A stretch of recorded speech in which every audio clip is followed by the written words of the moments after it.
Well, greetings everyone, and once again, welcome to another Wednesday night here at the Sports Crib.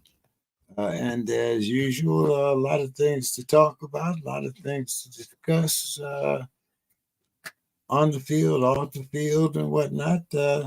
I see Dave and Bo are already here in the queue, so let's get those guys in.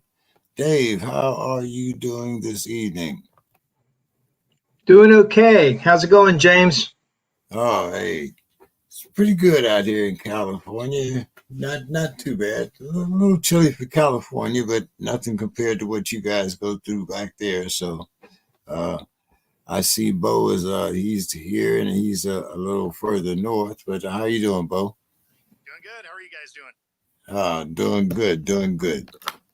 You might want to adjust your volume there a little bit, Bo. That was quiet. Can you hear me better now? Yeah, I think that's a little better now. So, a lot of surprises last week, both on the college football scene as well as the NFL, and of course, here in the world of sports, we had another idle pass this week, which we'll talk about a little bit later on also. But we have baseball going on. There's playoff series happening. And Demetrius may or may not be with us. The last I heard, he was on delay in an airport somewhere near one of us. Not exactly sure which one. But and I don't see Don here. I do see Mr. Carroll is here in the queue.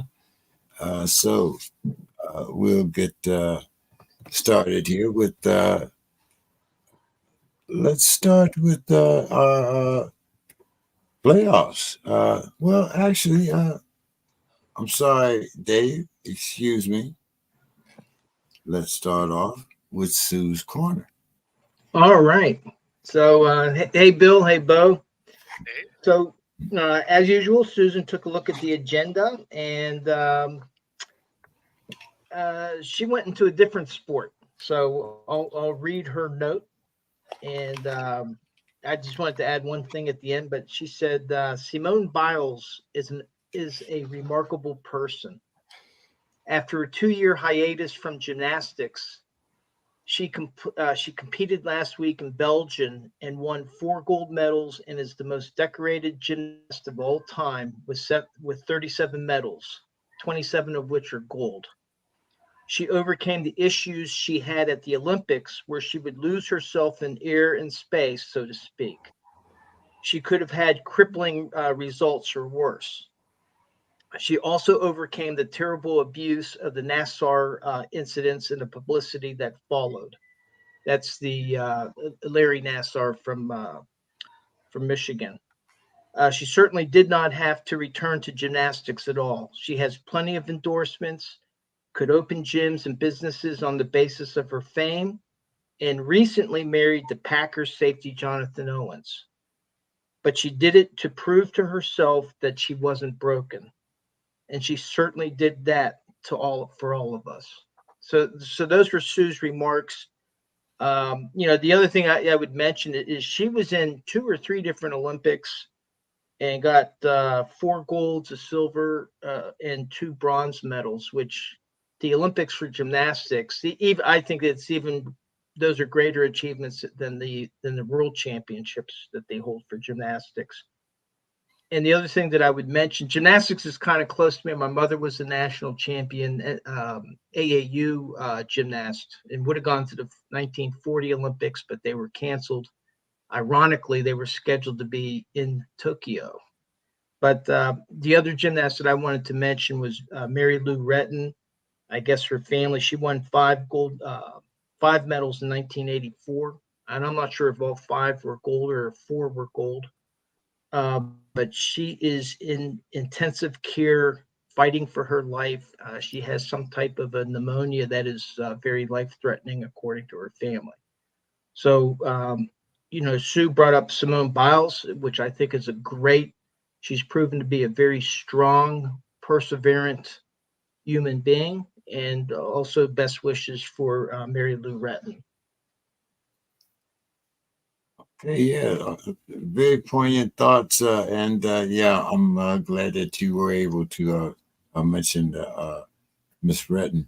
I do remember her performance. I think it was 4 gold. Yeah, it may have been 4 gold and a silver. Maybe. Yeah, because I think one was a team, might have been the silver might have been a team champ, or I forget which one it was. But anyway, yeah, great thoughts there from Sue as always, and as I said, great acknowledgement for you from on Miss Renton. So let's talk about these playoffs here. It seems that we were talking about the Orioles and what a great team they had put together, but it seems like that's going to have to wait for another year because a certain team from Texas swept them. So, looking at what is happening in the ALCS, Swami says that it seems like both Texas teams will make the ALCS championship game. But, Bo, who wins the Battle of Texas? I mean, as a Mariners fan, I want to see Houston lose. So, I mean, we'll rock with the Rangers. Why not?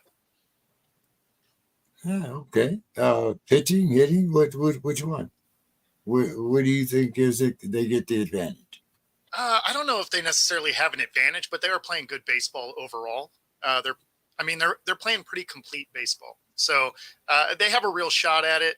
Obviously, Houston has the advantage as far as experience for sure.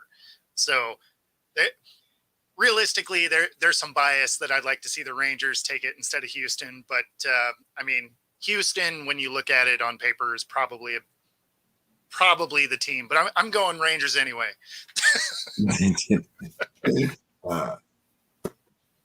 Bill, who are you going with? Bill? Yeah, I would say Rangers based on not much, quite frankly, but just feel, I guess. At least I'm not alone there. No, you're not alone. You're not alone. All right, Dave, bring some kind of method to this madness. Or you? All right, I'm going to throw a curveball that I think we talked about this either last week or the week before, and I think I picked the Rangers when I think I went against the grain, and I think a lot of folks were with the Astros, and I think I went with the Rangers. I'll have to double check that, but I think I'll stick with the Rangers and see how that goes. The curveball I have, baseball term, is baseball season is over in Pittsburgh. We've gone on the hockey.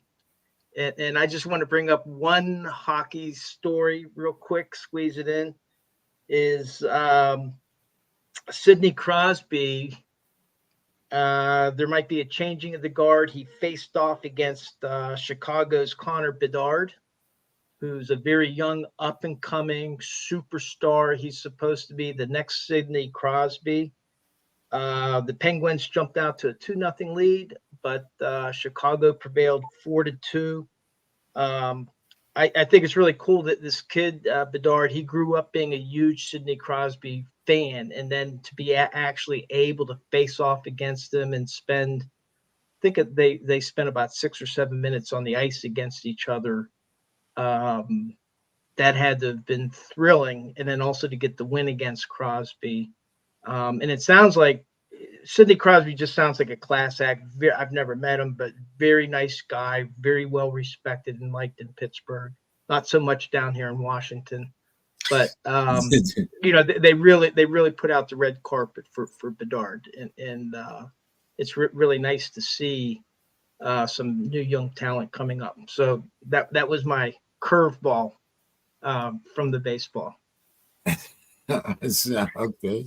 Yeah, I remember when Sidney Cosby came to Pittsburgh and got the so-called what do you say, the passing of the hat from Mario. I believe. Well, by the way, where is the rink now? Is it still there, going up on the side, going up out the hill, or had they moved it? What the The rink? Yeah. Yeah. It's that. I mean, they have a new arena. The old Igloo is gone, the old Civic Arena, but it's Right. not too far from there. Okay. It's downtown. Okay. Right downtown. So it's all down in that same little complex where like not Three Rivers anymore, but the No, stadium. it's not on the North Shore. It's downtown. It's across the river, up from the point. Oh, okay. Okay. Going up toward Oakland, going up in that direction, up where the old Civic Arena was. Okay. Dave, are the Dodgers done? I mean, do you think that? I mean, is this the second upset that we're going to see, a number 6 seed? Well, the interesting thing with baseball is they play a series for a reason. It's not, right now they're they're out of the one and dones, and I think anything can happen at this point. So I would not count them out. I think you've had bigger changes that have happened.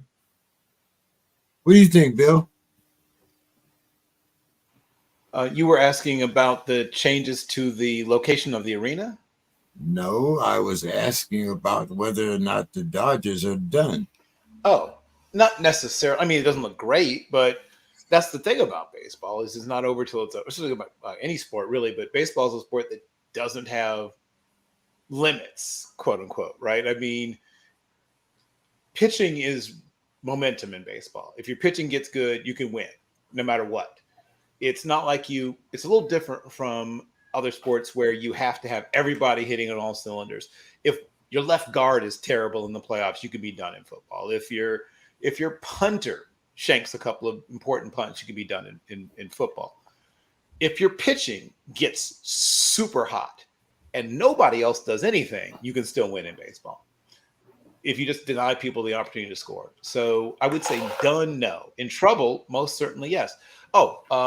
Recently got to see Connor Bedard up close in person during the preseason at the beautiful United Center. And yeah, he's elegant, I think is the way I would describe the way he plays hockey. He seems to just not be doing a lot, but is always where he needs to be without very much effort being expended. Well, very much visible effort being expended. I'm sure there's lots of effort being expended, but it doesn't look like it. It's the old saying about, looking at the top part of the duck, you don't see what's going on below the surface, but the game looks easy to him, though it probably isn't. Yes, I would imagine so. Don, how are you doing this evening? Oh boy. Can you hear us, Don? Y'all doing all right? Hey! Yes, there we go. What's going on, Don? How you doing? I just working hard, trying to earn some money, and I think I got my computer fixed, but I'm not sure yet. We'll see. We'll see how it goes. Yeah, well, that's what I ended up having to do. I ended up having to replace my router too. So, but anyway, we were talking about the Dodgers there, Don. What's your take on the Dodgers? Are we going to have another number 6 beat another number 2?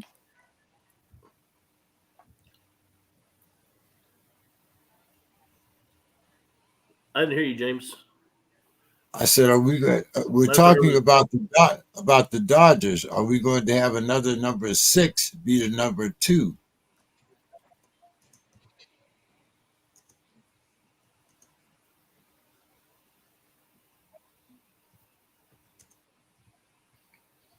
Maybe you can. Can you hear me?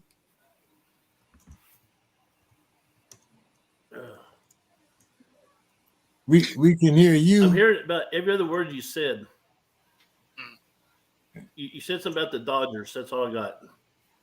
Do you think the Dodgers will come back to win the series?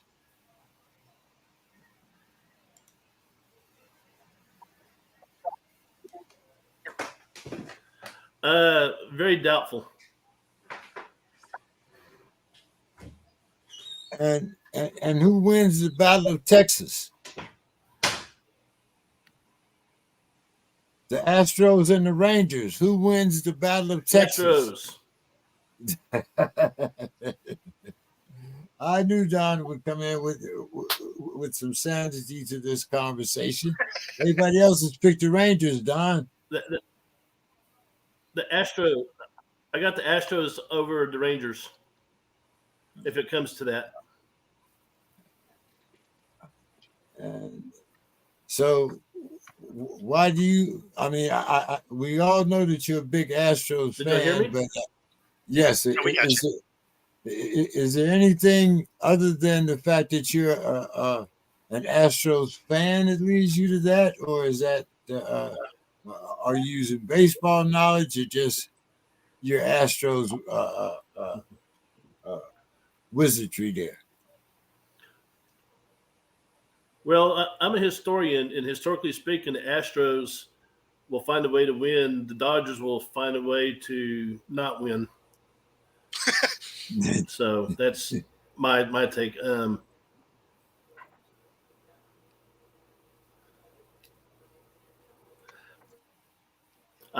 I mean, the Astros have been playing pretty solid baseball all year. The Rangers, they come on strong lately, but I just think that the Astros are, if it comes down to, who's going to win the American League, I'm going to have to give it to the Astros. Okay, all right. Well, I guess we'll find out by the time we talk next week. We should know, right?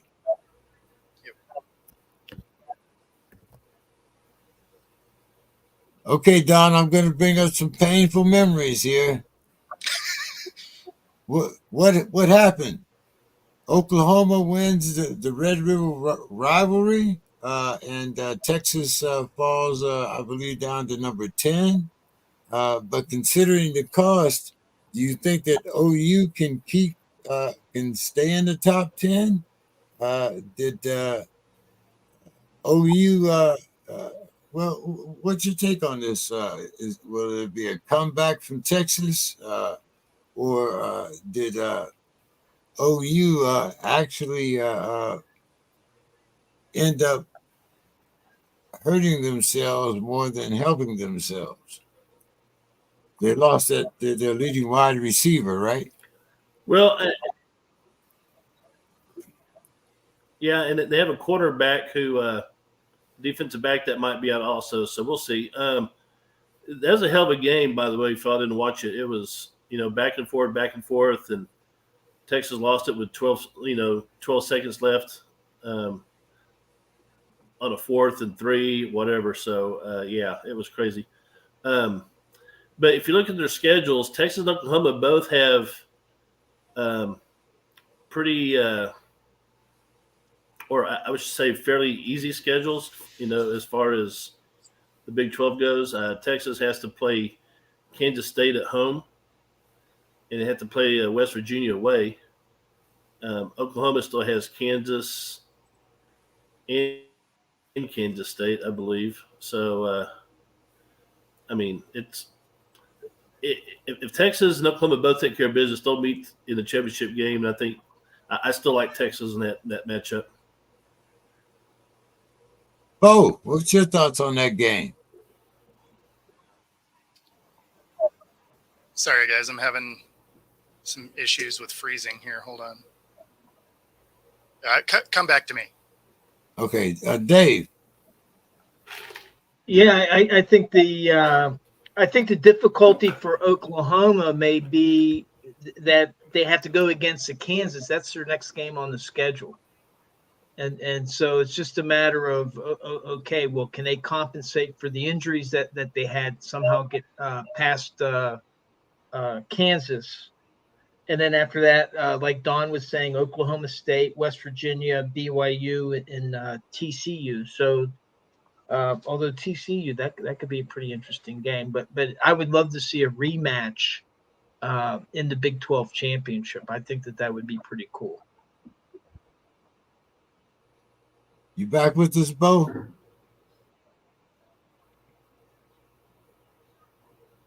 He's frozen, it looks like. Yeah, I think so. And Bill seems to have escaped us here for the moment. So, I'm not sure. Well, Donna, Bo, no, well, Bo would be more familiar with it, but right now Bo is froze out. So we'll talk about Mr. Cristobal. Dave, are you a big blackjack guy? Blackjack? Yeah, I play, but I avoid the casinos.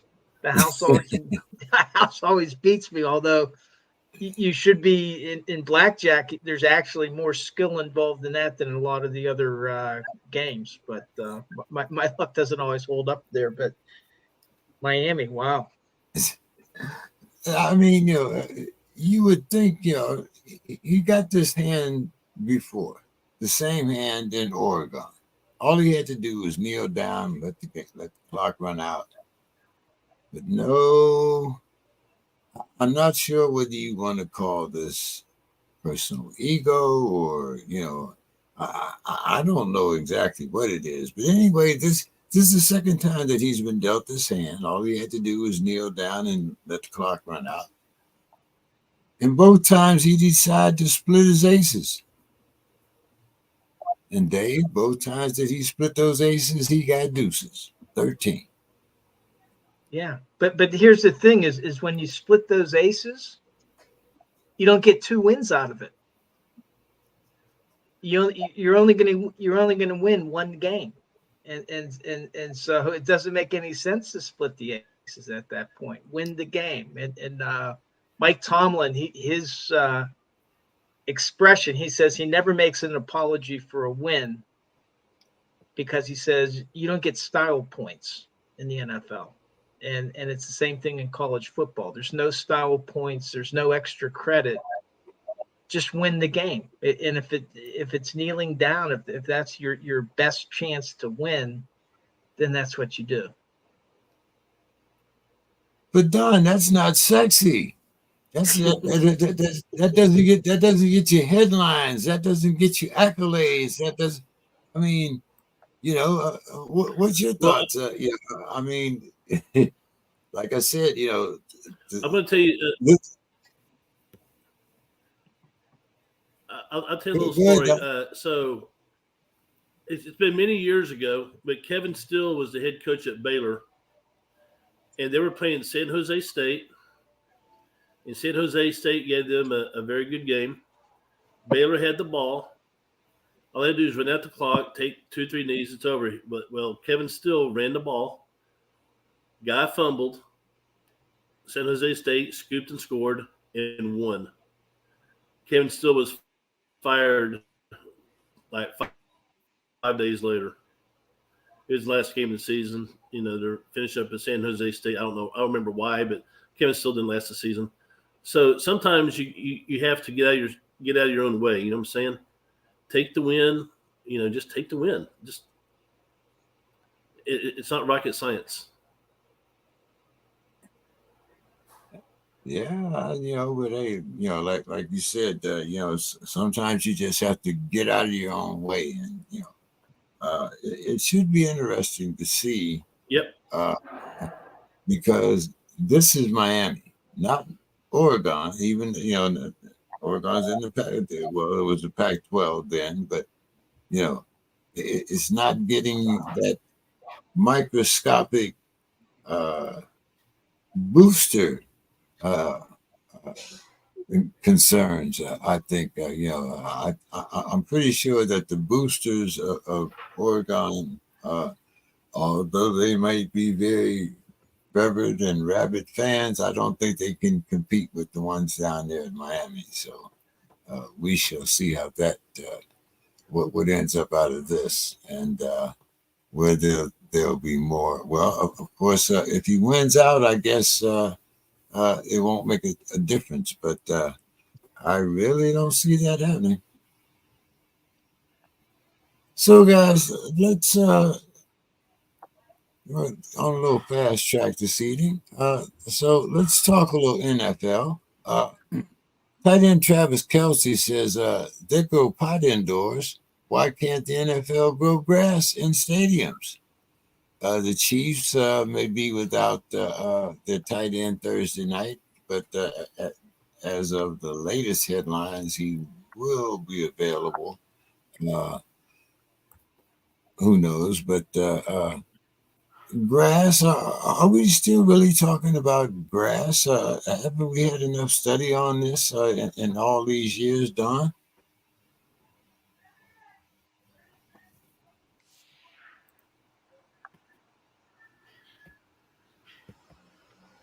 Did you hear me, Don?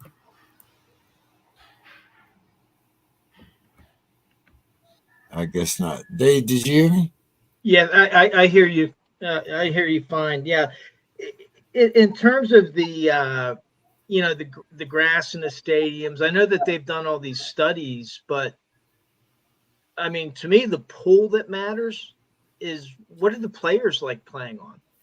What do they prefer playing on? Now I know in rugby, they will play rugby on artificial turf, and actually my old college team plays on artificial turf, and we have a beautiful grass field that they don't play on. But most, with football, my understanding is that most NFL players strongly prefer playing on grass. And so to me, that should be something that the NFLPA, whenever they're negotiating, that should be something that they're talking about, because those surfaces, the athletes have to feel comfortable on what they're playing on, and because they're running full tilt, they're risking injury literally every play that you go out to. It's a full contact sport, and so to me, I think that the NFL in this case should defer to the players, and where they come down on it, until such time that over time, the turf that they have today is way beyond what they had back in the 1970s. I played on AstroTurf in a rugby game, and I tell you what, we it just destroyed our elbows, our knees, and it was basically like playing on a piece of sandpaper on top of a concrete pad. Now they've made far advances today, but it's still not the same as grass. And do all the studies you want, but you have the perfect experiment going on. You got 32 teams, you got 16 games, except the bye weeks, but you got all these games going on, and you got all these players that are playing on their surfaces every week. So to me, I would defer to the players. Now, in terms of the dome stadiums, I'm old school, I'm a boomer, whatever. I think the game should be played out in the elements. That's what I believe. Now, places like Las Vegas, that might be a little bit tough, although it gets pretty nice in December in Vegas. It's actually pretty nice there. But if you're playing a September game there, that could be problematic with dehydration and stuff like that. But where possible, I prefer the game being played out in the elements. But that's just me. Don, what's your thoughts on that? Grass or turf? I hear Ranger. Oh, grass, definitely. Now, Like let's point out, the turf nowadays is light years ahead of the AstroTurf I had, at UT when I was there. I have permanent scars from that. Just the turf burned, and keep losing skin, and get it scab over, and then you go and get hit, a couple weeks later and tear up the scab, and next thing you just have scars.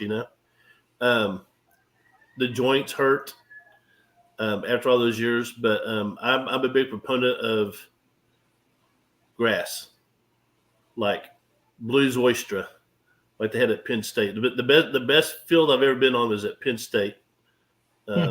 We played Penn State in 1990.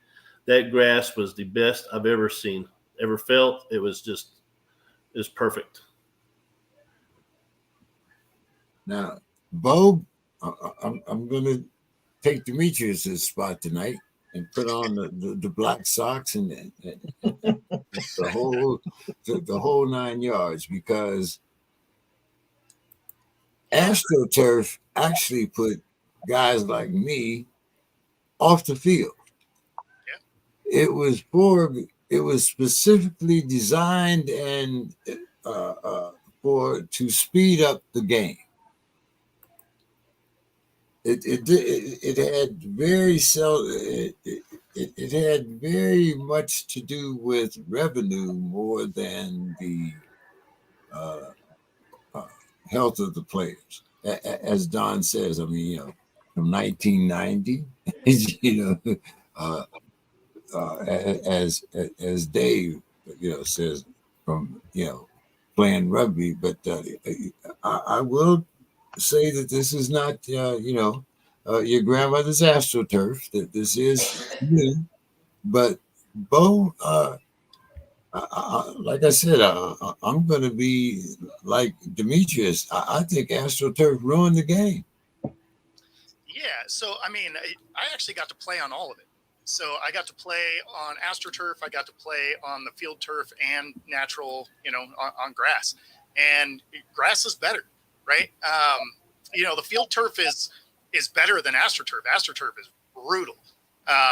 It would tear you up every time you went down.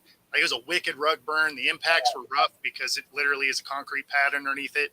Or when I was playing arena, it's essentially, a hard surface with carpet on top, right? So, I mean, in every scenario, AstroTurf was brutal.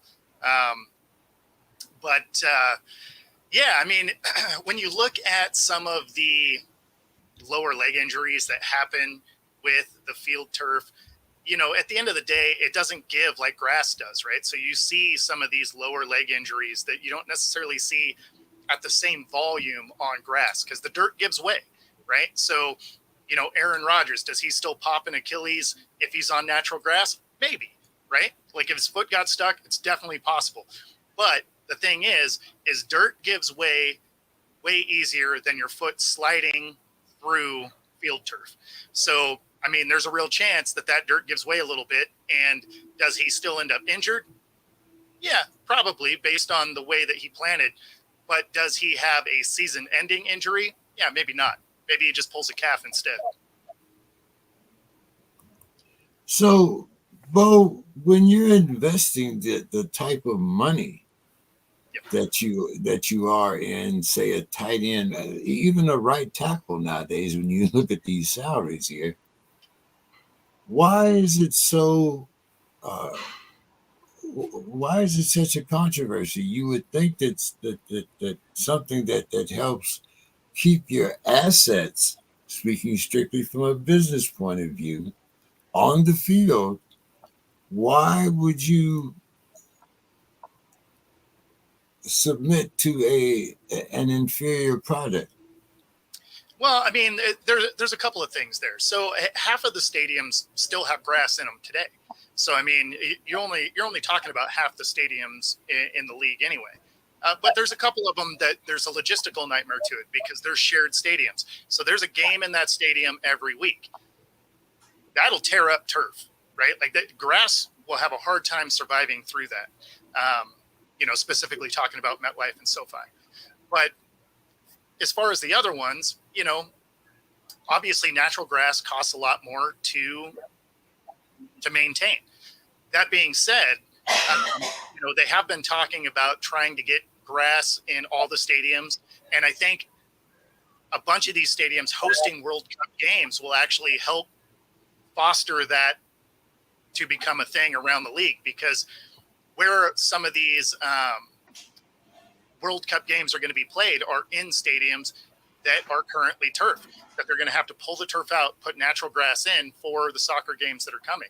So there's a real good chance that potentially those remain grass after the World Cup is over.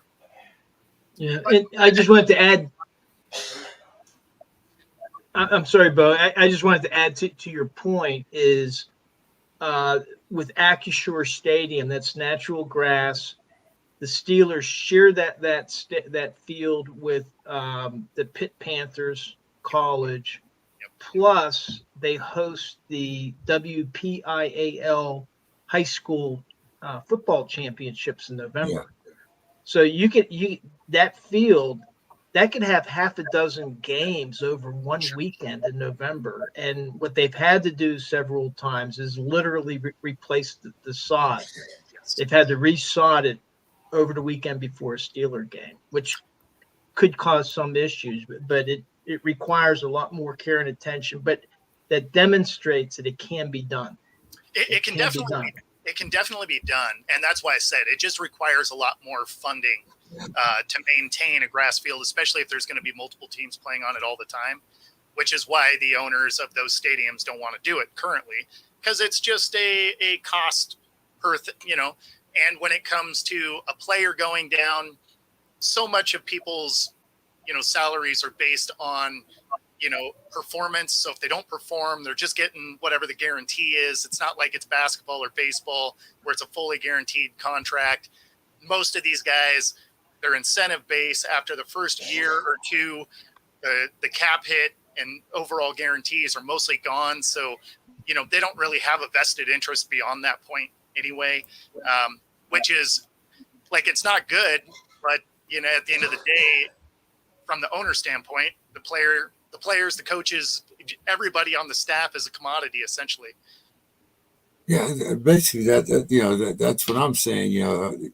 In order to keep your assets, healthy, and I'm paying a right tackle $6 or $7 million. I mean, it would seem like it would be, much better to keep that guy on the field. Yeah, but you got to keep in mind these guys are billionaires, so $6 million is a rounding error.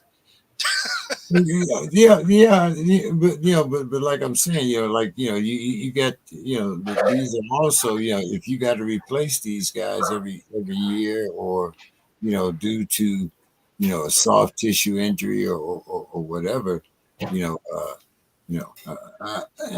just I just think that it promotes a lot of soft tissue injury, and I mean. I agree with you. Yeah, but it's just not the owners; it's the NFLPA. And if the NFLPA wanted to make an issue out of it, they could.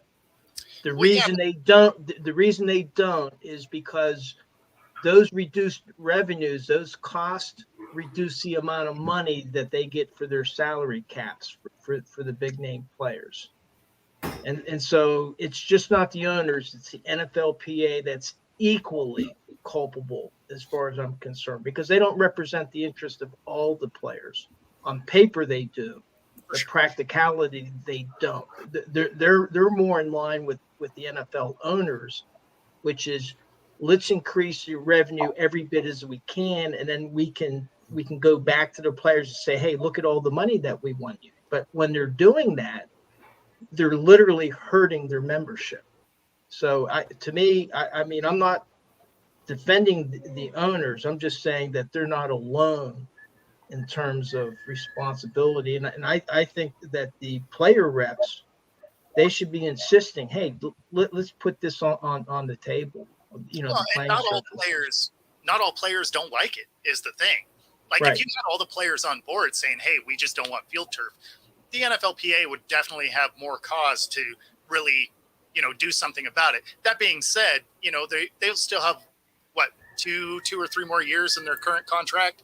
So, I mean, I don't know how much they're really doing anyway, on that front, because it's not like they have anything to negotiate to really. But, at the end of the day, unless you get all of your players on board, which, you've heard other players come out and say, I'll play on whatever surface, then how much traction do you really have if you can't even get your main guys to all agree on it? Right. And that's an excellent point. And that's why I say that they should defer to the players. They've done some polls, and it seems like most prefer grass. And that's what they should do, is their studies should focus on, until we can get turf where it's just as agreeable to players.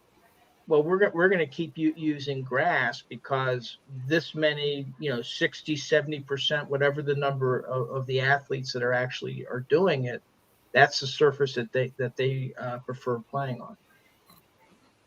Don, your final thoughts. You think we'll see most of the stadiums going back to grass or not?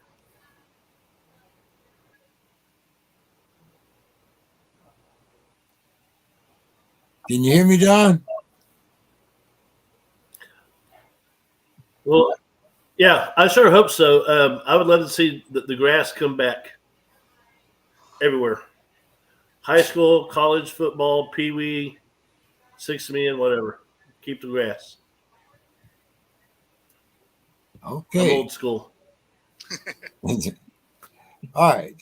Don, the Jags won their second game in London, beating the Bills 25-20. Trevor Lawrence threw for 319 yards and a TD. Travis Etienne rushed for 136 yards and 2 TDs. Don's, was this a Bills letdown from the game last week against the Dolphins? It could be. I mean, we're so early in the season, so I don't want to make any snap judgments, but it would appear that is a path that is going. So, Trevor Lawrence is a hell of a player. You got to give him credit, but we'll just see how the season goes. Dave, what did you think? Well, to me, what the wild card is on this, we were talking about blackjack before. The wild card on this is jet lag, is the transatlantic flight. And so I think that depending on how the teams handle it, that can help a team or could hurt a team. And so, like, for example, the Baltimore Titans, that's the upcoming game that's going to be held in London in week 6. Well, Baltimore's already leaving. They're already heading over to London. Tennessee is choosing, I think they're waiting until Friday to go over. So to whose advantage does it work? Because they're disrupting the routines of all the players. And so is it better to get there early, get people accustomed to the jet lag? Or is it better the way Tennessee's doing it, keep the players comfortable, get your practices in here, and then fly over and play? I think we'll see, but I think that's an important wild card, is the impact of that transatlantic flight. What do you think, Bo? Because it seems like the NFL believes that their future is in Europe. Dave just mentioned, we have another game in London. We got a game in Germany. So what's your thoughts on that? Is it the jet lag? I mean, and how do you deal with it in the future? So, I mean, the way I look at it is, you probably want to get over there early so that your players are kind of over the jet lag by the time the game happens. And a prime example of that is what happened to the Bills, right? The Jags were there for 2 weeks. They were used to being there. Obviously, it's almost like a home game to them because they play more there than anyone else anyway.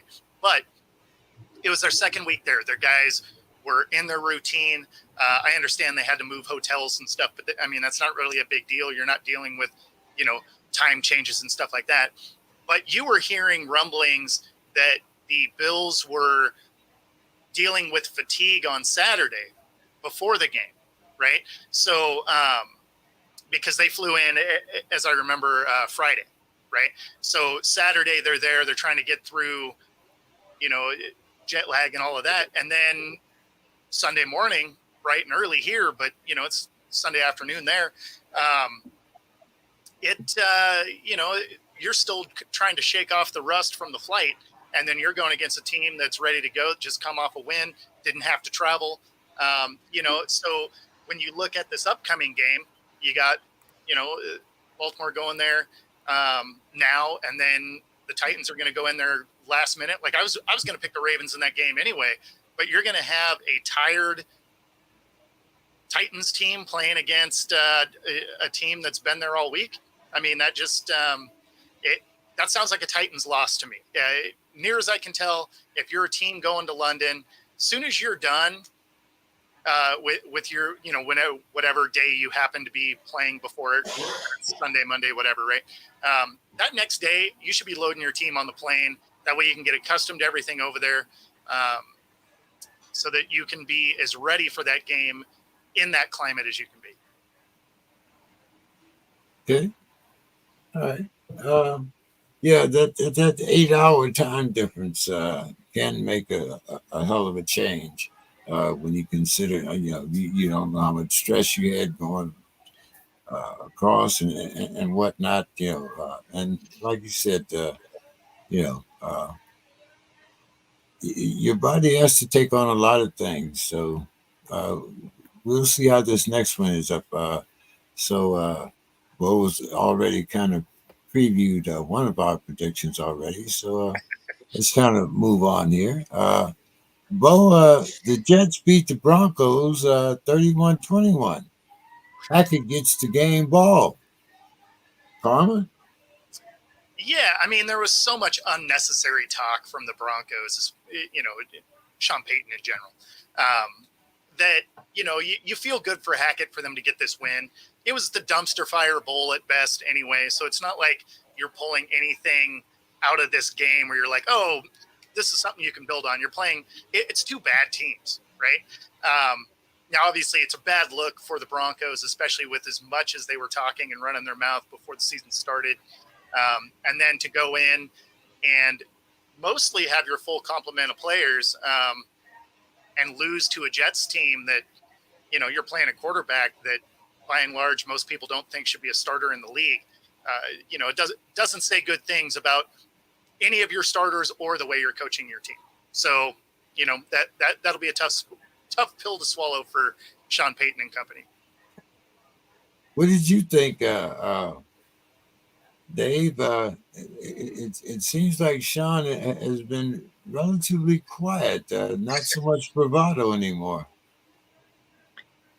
Well, I see. To me, I put a lot of stock in the locker room leadership, and I think where the Broncos are having a tough time and is Russell Wilson, in terms of he's become kind of a lightning rod, and so that depending on what Sean Payton says, well, then that could reflect on Russell Wilson, and then we're off to the races again, and then you start to have folks taking sides, and I think that the Broncos may be until they get a new quarterback, is what I'm saying, that they need a leader.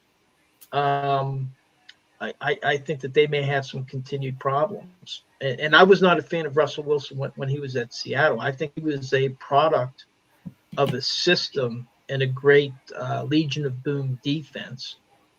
But I think that something is going to have to be worked out there. And I think that the locker room leadership sometimes is a underappreciated factor in how well the teams come together and rally. And I think that this may be a result of, they would deny it.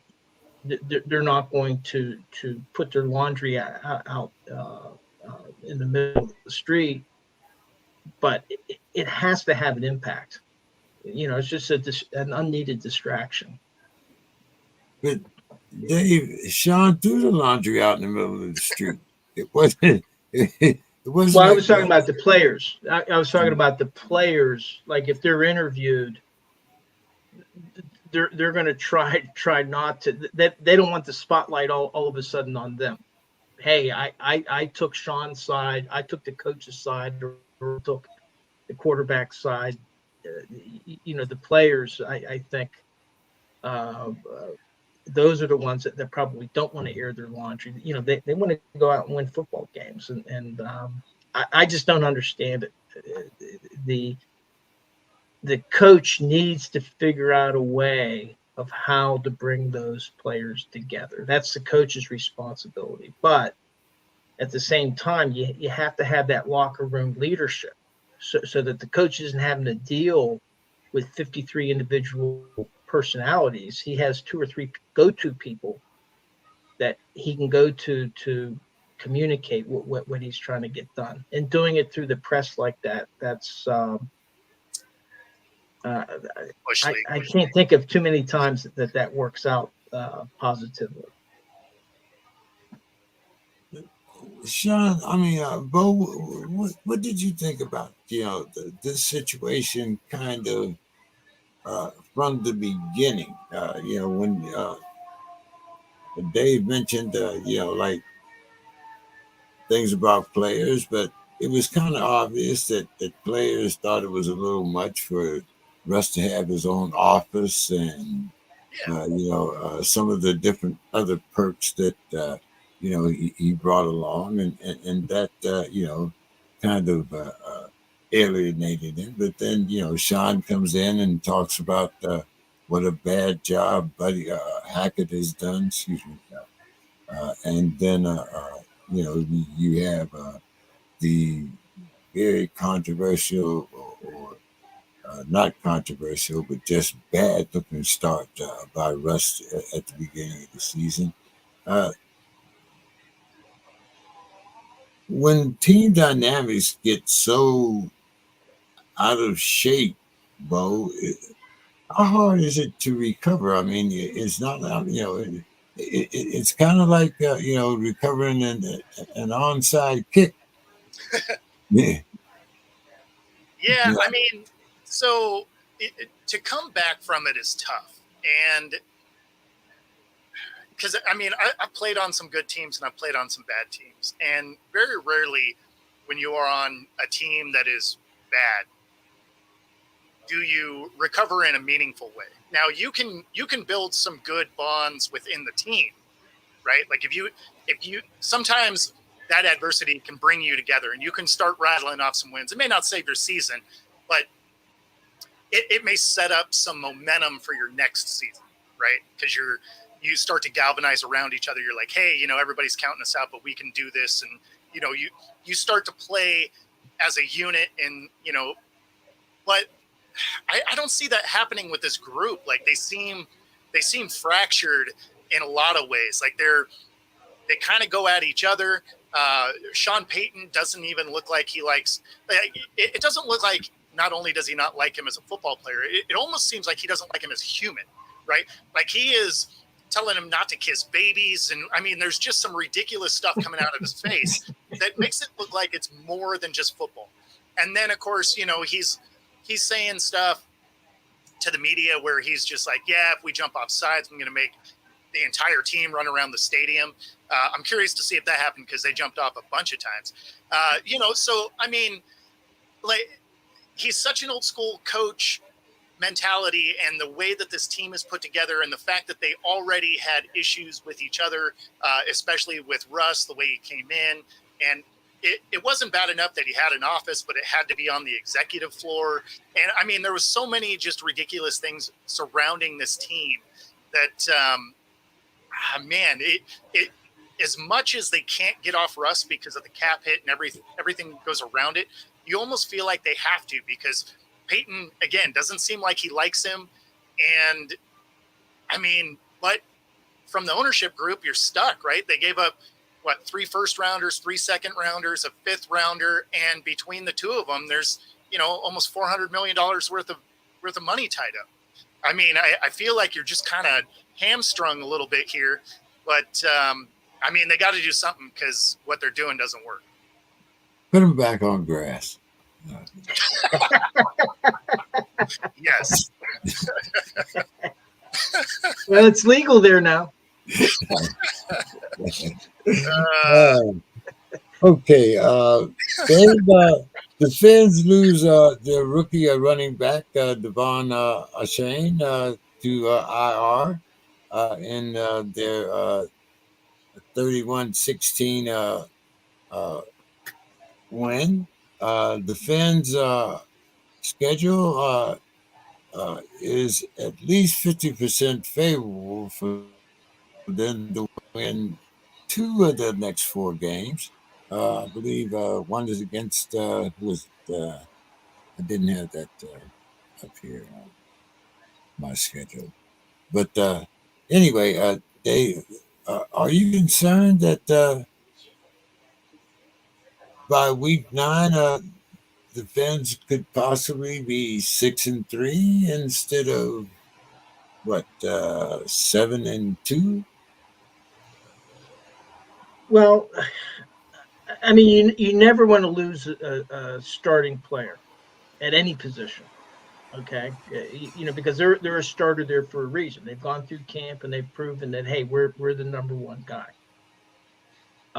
But with the running backs, I mean, he's a great running back. Hopefully, he'll be back. But that's more of a fungible position.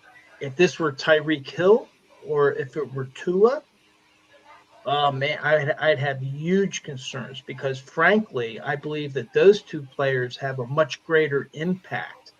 If it had been one of their big linemen that they rely on, that might have had a bigger impact on Miami's chances. And I think that in the case of Miami, they have to find somebody that maybe can't repeat what he does, but is able to, like on third downs, pick up a blitz, blocking. That's an underappreciated skill among running backs.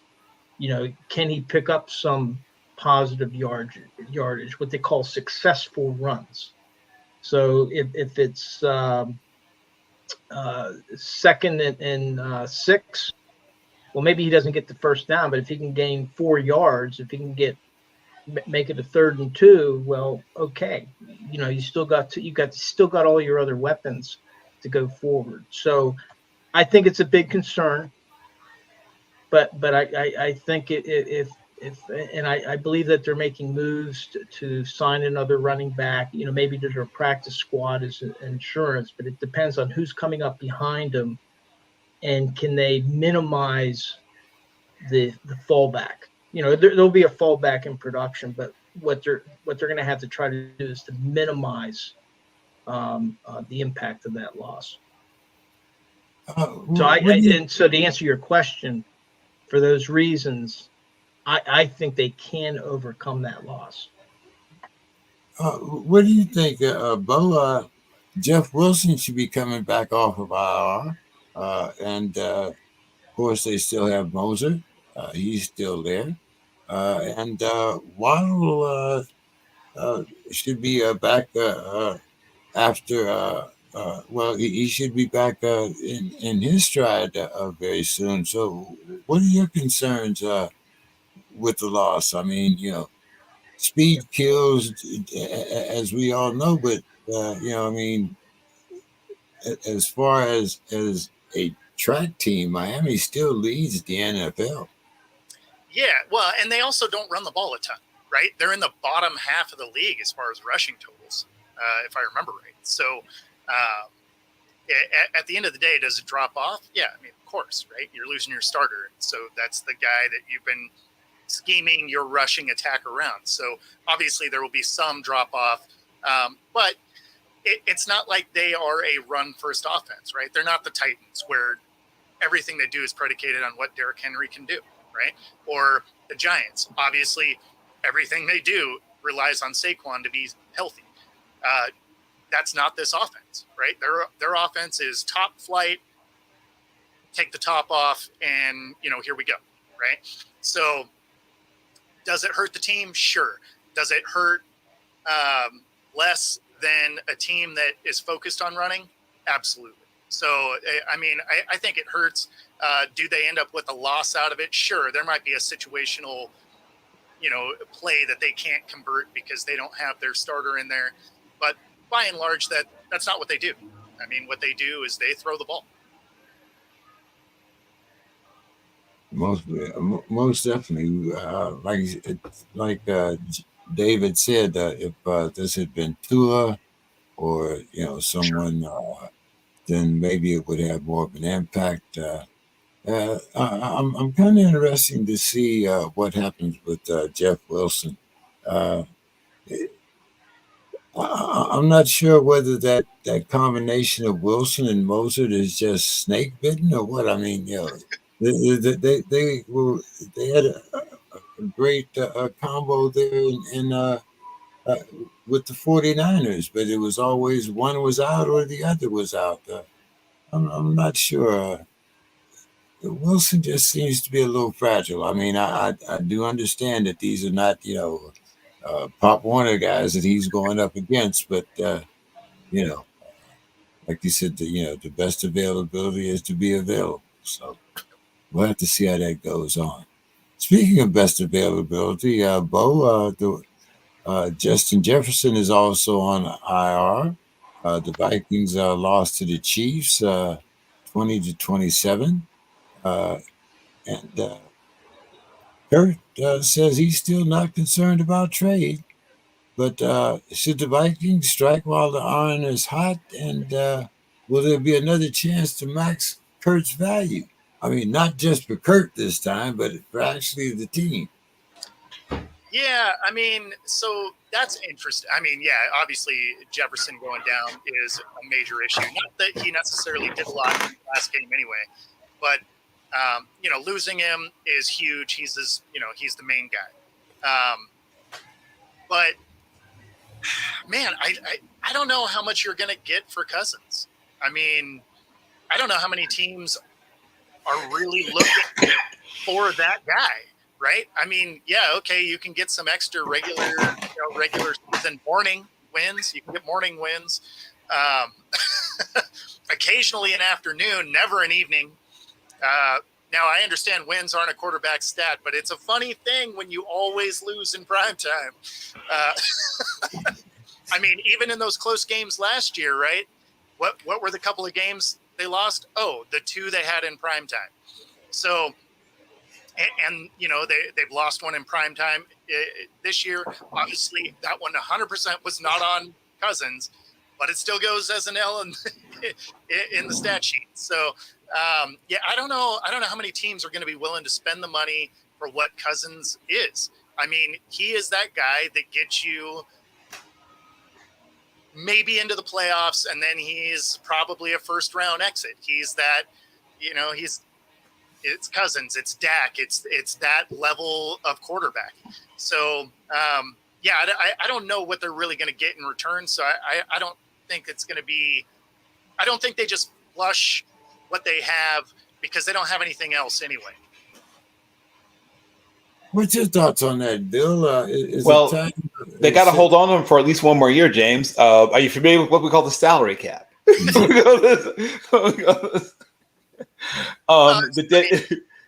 So many teams are willing to just eat it though and let someone go. Yeah. Maybe, but yeah, maybe they are. But yeah, if they're going to blow it up and reset, then I guess it makes sense to do that. So you're saying who wants an older but more expensive version of Mac Jones? Is that what you're asking? I mean, yes, Michael McCorkle. I think he's better than Mac. He is better than. Well, Mac is also not as developed. And no offense, but Mac has never thrown to anything that vaguely resembles Justin Jefferson either. Heck, he'd be thrilled to get KJ Osborne or Hawkinson. I would settle for something with a Patriot on the helmet. I mean, no offense to the Patriots receivers. I mean, Kendrick Bourne is a professional wide receiver, and Devontae Parker is kind of back from the dead, sort of. And who's the other one? Bourne, Parker, and the other guy who's okay. And they have Hunter Henry, who is slightly above average. I remember watching young Kirk Cousins, right? Scrappy young Kirk Cousins, and saying, "Oh, he's got something." And I thought he could be a really solid career backup. And then, a various set of things happened, and you like that and all that stuff. And somehow, by once again, some of you may know about the SBQFI, which is the Sam Bradford Quarterback Finesse Index. And for those who are not familiar with the SBQFI, it's the Sam Bradford Quarterback Finesse Index. And I rank NFL quarterbacks over the history of the game based on how close they are to finessing the salary structure of the NFL, with, of course, the paragon being Sam Bradford, right? I mean, if you want to see how to finesse the NFL salary structure, the man is a master. He should do like seminars all across the country to young quarterbacks. But not far behind him is, of course, Kirk Cousins, right? He has played the salary structure for NFL quarterbacks almost like the master himself, Sam Bradford. And like Sam Bradford, he's above average, right? Slightly above average in all the ways you can measure quarterback performance. But good oh God, have people overpaid for that? And I mean, who would be the landing spot for him? I think you already sort of said this. What team is thinking, boy, the one thing we're missing is that guy, right? It's slightly above average. If we could just get slightly above average quarterback play, that would push us over the top. What you're describing is what the 19 right. What you're describing is like the 99, right? The 99 Tampa Bay Buccaneers, the 2002 or 3 or whatever Ravens, the 85 Bears. They just needed Kirk Cousins. They needed that guy who was just slightly above average, and that's all they needed, because 17 points means we win every game practically. So, and he's going to score way more than 17 points. So, I struggle to even think of it like a landing spot for him. The Cardinals are rebuilding. They're not looking to add old and expensive. They already have expensive. Right. And he's young and expensive. Like, if you're going to get expensive, at least get young. Given the choice between young and expensive and old and expensive in the NFL, you pretty much always choose young and expensive. And if you can get inexpensive, you choose that over the other two. But I mean, who would even be the team that would, if somehow the Browns didn't have Deshaun Watson, that would be maybe the closest thing I can think of, because they have a pretty close to elite-ish defense. They have a really good running game. Their receivers are even pretty good. Yeah, I mean, any team that could legitimately use him,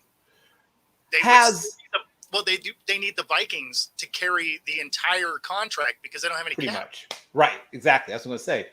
So there's no logical landing spot for him. He's stuck. I mean, the Vikings are stuck with him. He's stuck with the Vikings until they can legitimately just cut bait, and then he's a free agent there to find someone else to overpay. Maybe, but like I said, once again, my number 2 on the all-time SBQFI, Kirk Cousins. Well done, sir. Dave, what's your thought on the Vikes and Mr. Cousins? I go to the proverb, necessity is the mother of invention. And so right now, Kirk Cousins, the difficulty that Kirk Cousins has is a trade deadline. That's coming up, I think, October 31st, right? Yeah, that sounds right. It's coming up soon. And so if it's the 31st, well, games are being played on the 29th. And if something were to happen, something catastrophic were to happen, then there might not be enough time to negotiate a deal. But you have this week. And so each week that the NFL goes through, well, there may be new opportunities that don't exist today, because of the injury bug. And then if a team that may think that they're in the playoff hunt and they lose their quarterback, and they don't really have a backup that they think can carry them over the top, well, then all of a sudden that's tailor-made for what he's looking for. In terms of Kirk Cousins saying he's not concerned about trade talks, that's exactly what he should say. His agent should be doing all the talking. Okay. And for the player, he should just be focused on playing his next game and playing as well as he can. And he's my fantasy quarterback. So no touchdowns. There we go. There we go. And to keep his market value up so that if another team runs into a problem, well, his agent is right on the phone. Hey, I got a solution for you Monday morning. I mean, But right now he basically has this week, I think, because by the time the following week comes up, well, there might not be enough time for whatever transpires over those games to get a deal into place. Right. It's happened on short term, but that would be kind of tough. And with the Vikings at 1-4, they got, 1-4 sounds terrible, but with the new NFL, they got 12 more games to play. And so I'm while the fork is here, it's not quite stuck into them yet. Although probably Demetrius would be sticking the fork in them, but he would there's be 12 more games to play. He would be sharpening the fork, certainly. Yes. Exactly. So anyway, necessity is the mother of invention. That's the way I look at it. Yeah. Shout out to Mike McCartney. Speaking of quarterback finesse, the agent, of course, of one Kirk Cousins. Shout out to him. Good job, sir. I mean, I thought you were talking about Dallas. Yes, McCartney, like Yes. Paul. Right. No, I mean, he shouldn't be too worried about it, about a trade, because he basically has the Vikings over a barrel. I mean, Yeah. like regardless of if he's playing there or if he's playing somewhere else, the Vikings are cutting his checks. So he doesn't have to change his direct deposit or anything. He may change buildings, but they do every week anyway.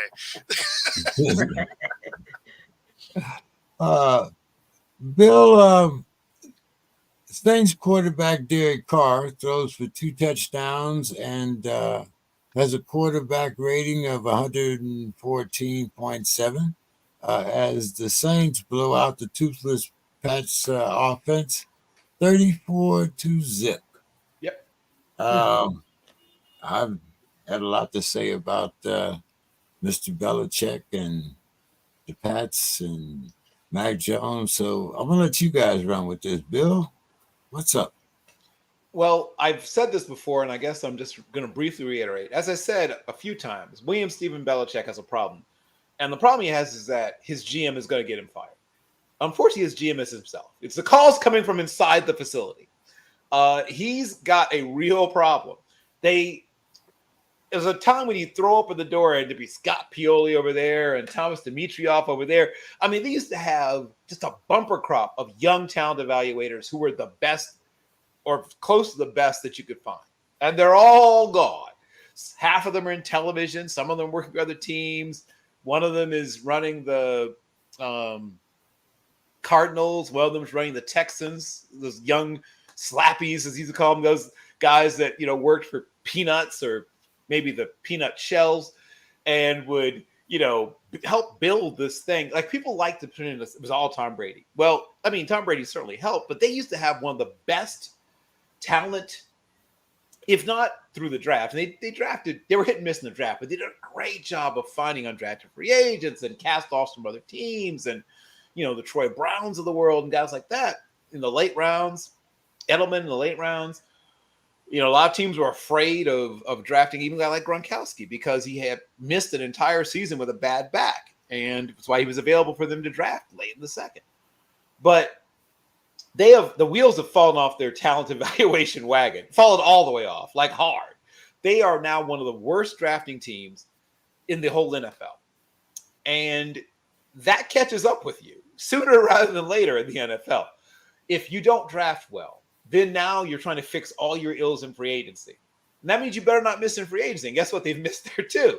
So, and that's expensive, right? Misses in free agency are very expensive. And now they limit your ability to what? fix what you missed because now you don't have a salary cap left to paper over your issues. He's still a hell of a game planner. He still knows more football than basically all but maybe 3 or 4 of the other coaches in the NFL put together, right? But you could get 20 other head coaches in the room together and have them just have like a football knowledge battle against Bill Belichick, and he would beat the other 20 by himself. He knows the rule book better than most of the people who officiate each week. He knows more football history than half the people who vote for the Hall of Fame. However, unfortunately, he's no longer good at picking football players in college or from other teams in the NFL. Or the other people around him are no longer as good as they used to be, and probably a combination of the two. And he's not as good at finding those desperate 23, 24, 25-year-olds who work for practically nothing and help him find great players. So they've got a real problem. I mean, a real, genuine problem.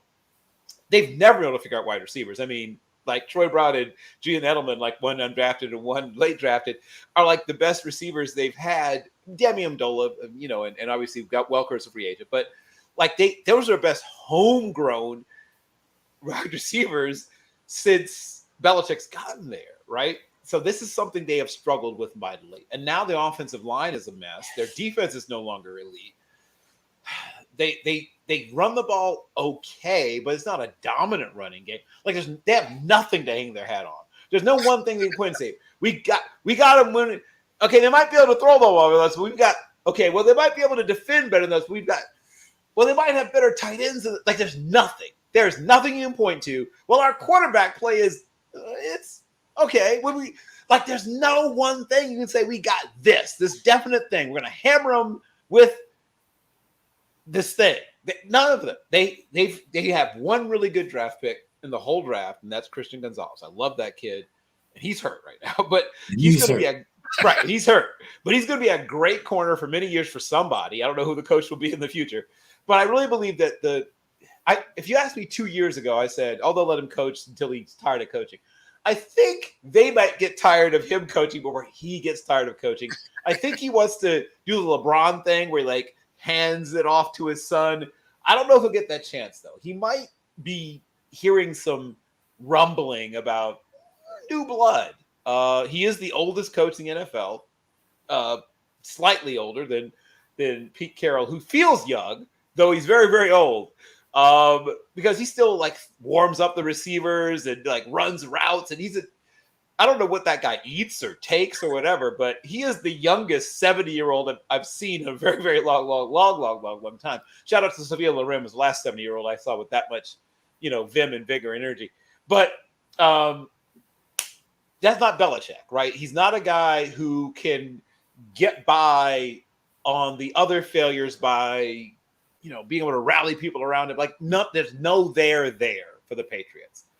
They don't have a tremendous emotional center or leader. The closest thing they have is their oldest player on the team and special teams captain. Like, that's the closest thing they have to a linchpin player. And he's on the field like 8 to 11 maybe snaps a game in Matthew Slater. That's the guy on the team. That's the straw that stirs the drink on their team. They're what the kids call effed. They do have one thing, right? They just revamped the stadium. So you can get a hot dog anywhere now. Nice. And you can go do it at any time because you're not going to miss anything in the game. Oh, hey-o. Guys, I'm seeing here where the Diamondbacks have set a MLB record with 4 home runs in 1 inning, and they are 4-0 ahead of the Dodgers. Yes. So the Dodgers are facing elimination. James, for the Steelers, who's the Diamondbacks offensive coordinator? Nice. Okay, this is a good night for us. Okay. The zingers are zinging tonight. Dave, what do you think about Belichick's future? Well, interestingly enough, There was a lot of talk about when Tom Brady left that there was a big schism in their relationship, but Tom Brady's coming back to his defense and saying that there's still juice left. But maybe Tom Brady's doing that for other reasons to keep him in the game. You never know. But but seriously, I think that that's pretty nice of Tom Brady to do. He doesn't have to do it, and he's coming back to defend him. I think the difficulty for it becomes a death spiral where before, when Tom Brady was with the Patriots, well, it's not only the draft, but it's free agency. Junior Seau, Randy Moss. I mean, everybody was lined up to go to the Patriots. Yep. Well, now it's like, unless they're offering big money, why would you want to go to the Patriots as a free agent? That might not be your destiny. Besides the winners, that might not be your destiny, and the taxes might not be your destination of choice. So I think that's something that they're wrestling with, that all of a sudden it's hard to compensate for missing a draft pick with free agency. Yep. And because they don't have people knocking down on the doors. Before, he could probably just pick up the phone and he could probably have 3 or 4 different candidates there, ready to come over there. And I think the other difficulty for him is that's going to continue because Miami is looking strong, Buffalo's strong. The Jets aren't there yet, but all of a sudden he has a lot of competition within his division. But, back to Derek Carr, it's nice to see him back. And I think for the Saints, this should be a very encouraging sign because they're actually, while he was gone, I think this was his first game back. They were 2-2, and their division is more competitive. So I think that this may be a good sign for the Saints, as long as he doesn't get re-injured or anything. So, Bo, should it be more about the Saints?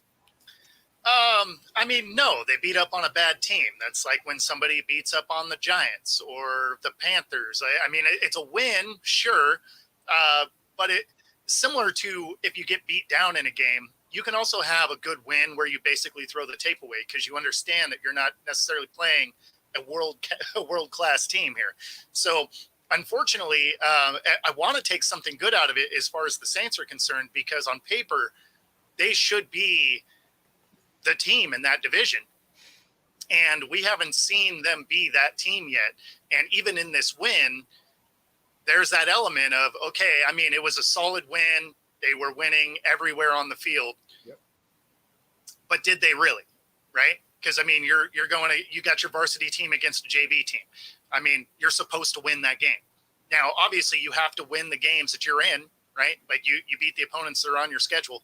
But some wins look different than other wins. Like, had this game been against a team that's competing for anything, then you feel different about it. But against a team that realistically is probably going to be, a bottom 5 team, the way they're playing, you only take so much solace in that win. But the fact that they beat them down, that's what you expect. Bo, we often talk about, these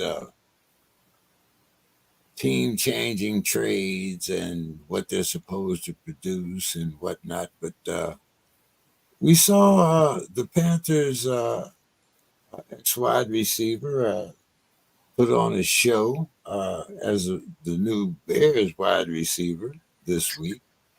And it seems that right now the 0-5 Panthers are still looking for that leadership when they sought this big trade to trade up for Bryce Young.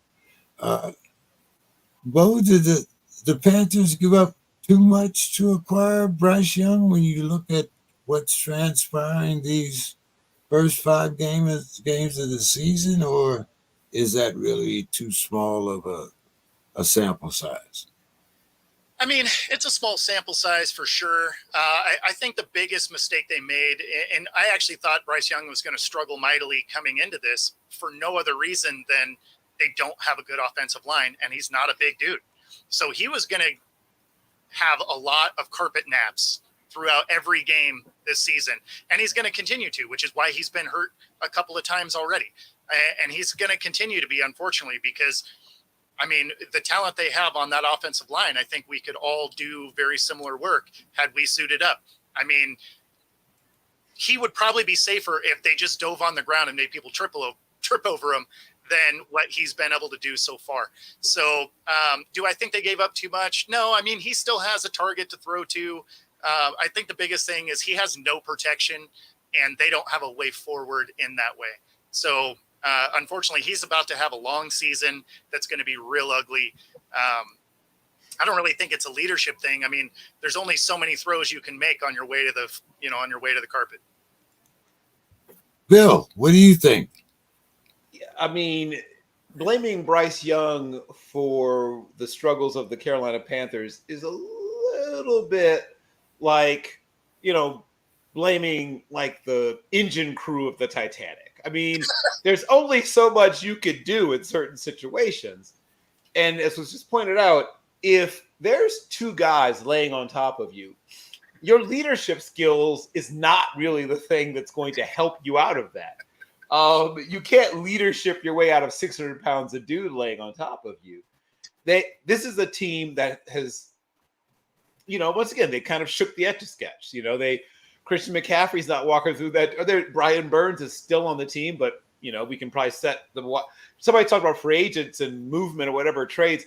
I mean, no offense to Kirk Cousins, that's not the guy that people are salivating over getting their hands on. It's Brian Burns, who is a top level pass rusher in his mid-20s. That's who people want to get their filthy paws on, not Kirk Cousins. No offense. So. They do have some tradable assets, and I think you'll see some additional movement in terms of that. So, yeah, there's some. Brian Burns could bring them back a pretty nice draft pick. And they're a team that could use nice draft picks because that's where they're going to be picking early and often in the draft. They're rebuilding this thing from pretty much the ground up. They have. Once again, they have their quarterback, they think, right? So that gives them one place to build around. They have, Miles Sanders is above the midline NFL running back. He's top 14-ish, 15-ish, in that range. They have Adam Thielen, speaking of Kirk Cousins. Adam Thielen is a very dependable and productive wide receiver. They have some younger guys. Younger than Thielen, who hopefully are learning from him because he's going to be with them for a couple of years and then he's going to probably retire, which will then take that salary off the books. It means they can go out and add some more slightly younger players. This team is going to look very different 3 years from now. Hopefully better, but very, very different. A lot of the higher priced players will be gone either through trade or going through via free agency or being even cut as a salary cap casualty, but they're going to get very young. They're young, but they're going to get younger. This team's going to be one of the youngest teams in the league very, very soon. I know a little about the philosophy of their general manager. I believe that they want to become one of the youngest teams in the NFL. And I believe they'll achieve that aim. So yeah, Bryce Young's got another probably year and a half to really get very acquainted with the recovery ice bath procedures and protocols and read up all the literature on like any new breakthroughs in ice bath technology. But hopefully by about the year 2025-ish, they should start turning the ship around. Are you that optimistic, Dave? Well, the way I look at it, number one, the Carolina owner is a former Pittsburgh Steelers minority owner. Yep. He's one of three around the league. And it's more than just a draft. And actually, I think at this point, the draft becomes secondary to the free agency market because you've obviously invested in this guy. You traded picks in order to get him number one, and now you got to protect that piece. And what that means is they got to beef up that offensive line. Hopefully, he can survive this season. As Bo was indicating, he was going to be taking a couple naps out there. Man, he needs to be sponsored by Tordal. But really, what Carolina needs to do is they need to aggressively. Michael Idell needs some help. Maybe he can, my pillow. Exactly. Yeah, Mike Lindell. But what they need to do is they need to beef up that offensive line for him. They need to protect that piece because they've invested heavily in him. Obviously, they believe he's their future.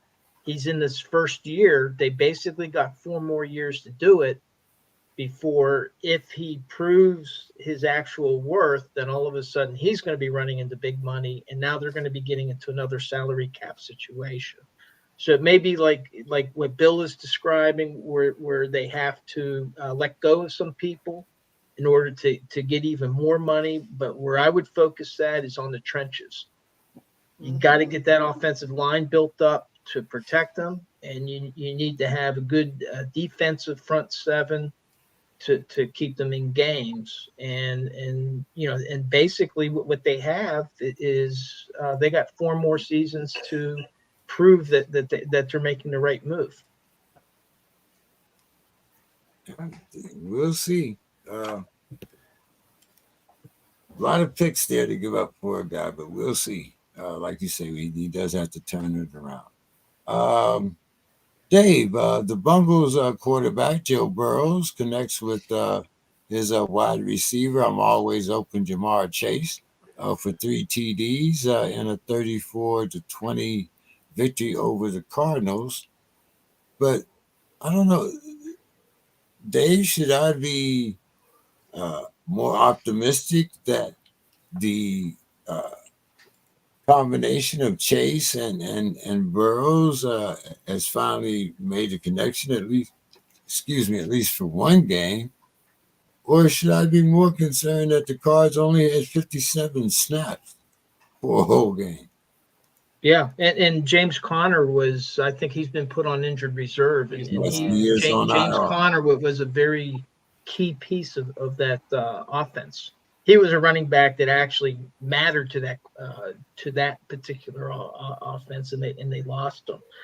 But I saw a little bit of the game. I didn't watch the whole game, but it looks like Joe Burrow is moving much better. So it was against we had talked about before the gamble of him playing with that strained calf, and if he's getting stronger each week, Cincinnati might be getting ready to surge. Now, again, the Cardinals have. I was impressed when they beat the Cowboys, but then all of a sudden, we're the Cowboys. So maybe that wasn't such an impressive win.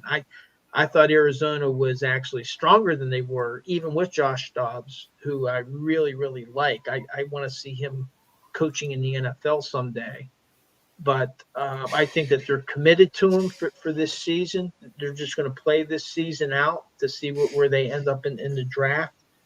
So I don't think it was a good measure of Cincinnati, but I think the thing is we're seeing Joe Burrow start and complete games, and he's starting to move better and better. Now, the one team didn't put any pressure on him, which that was silly. If you got a guy that's favoring a leg, you got to make a move. You need to be aggressive with them. So I would keep an eye on Joe Burrow. I mean, because he's got the receivers, Jamar Chase. I think Higgins, is it Higgins that might be coming back? Yeah, Higgins should be back. Yeah, Higgins should be back. That's a dangerous one. I would just keep my eye on how's Joe Burrow moving around in that pocket. Your thoughts there, Bo? Yeah, I mean, I don't know how much you take out of that. I mean, at the end of the day, it's the Cardinals. They're a scrappy team. They're trying hard, but they are, they lack some talent compared to the rest of the league. So, I mean, I love that. I love the fight that team has. They've made their presence felt in every game they've been in. So, I mean, kudos to the Cards. They just don't have the talent to compete. And, we did get to see that Burrow is able to move around more than he was able to so far throughout the season. So that's encouraging if you're a Bengals fan. But a test is going to be this week, right? They're going to play an offense that can score points in the Seahawks. And so, they're obviously the Hawks are coming off a impressive defensive numbers. But, again, it's against the Giants, so who cares? It doesn't mean anything. Those were empty calories at best. So everybody beats up on the Giants. So at this point, I think it'll be a good litmus test for both teams. Like whoever comes out of this, you're going to look at them a little different. Bill, what's your thoughts here? Are you more impressed with Joe Burrow and Jamar Chase, or the fact that the Cardinals only had 57 snaps?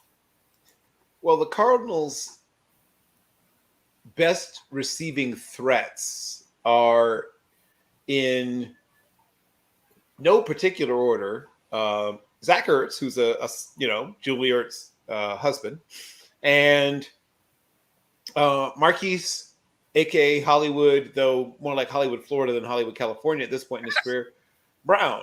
So they have a passing game that is somewhat rudimentary.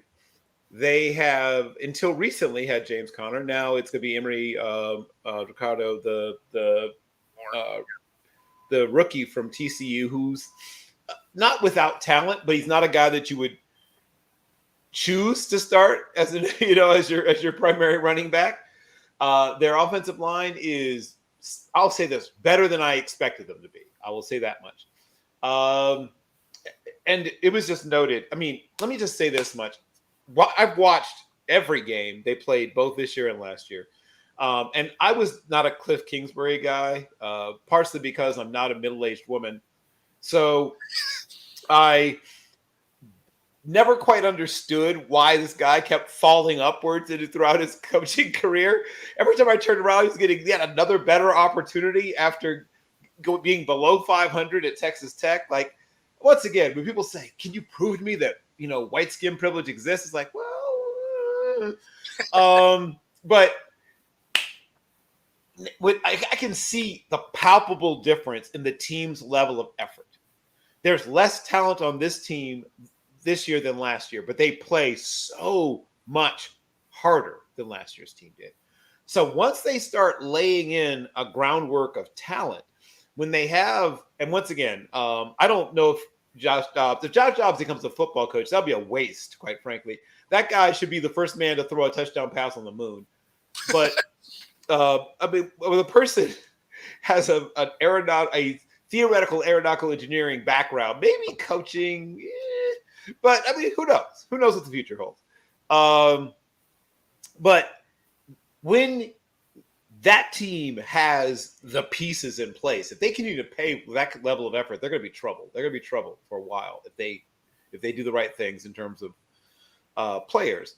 But I mean, the Bengals are supposed to be good, and the Bengals have been less than good in a lot of the games that I've watched. So, and a lot of that could be chalked, not all though, but some of that can be chalked up to Joseph Lee Burrow being not able to push off, so people always talk about his mobility, and that's part of it, but you throw from the ground up. I mean, I think everyone here has at least thrown a football at least around, and if some part of your lower body is compromised, twisted ankle, bad toe even, I mean, any of that stuff isn't working right, you'll notice, oh, that sailed on me, or I wasn't able to get as much on that.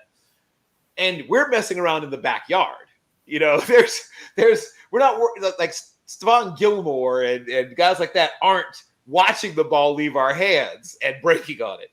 When you get to the freak level athletes that NFL corners are, and you're not getting as much on the ball as you normally would, and their eyes are lighting up like this, like, oh, it's coming in a little slower. Oh, it's fluttering a little. Oh, it's a little high, or it's a little outside. It should be inside.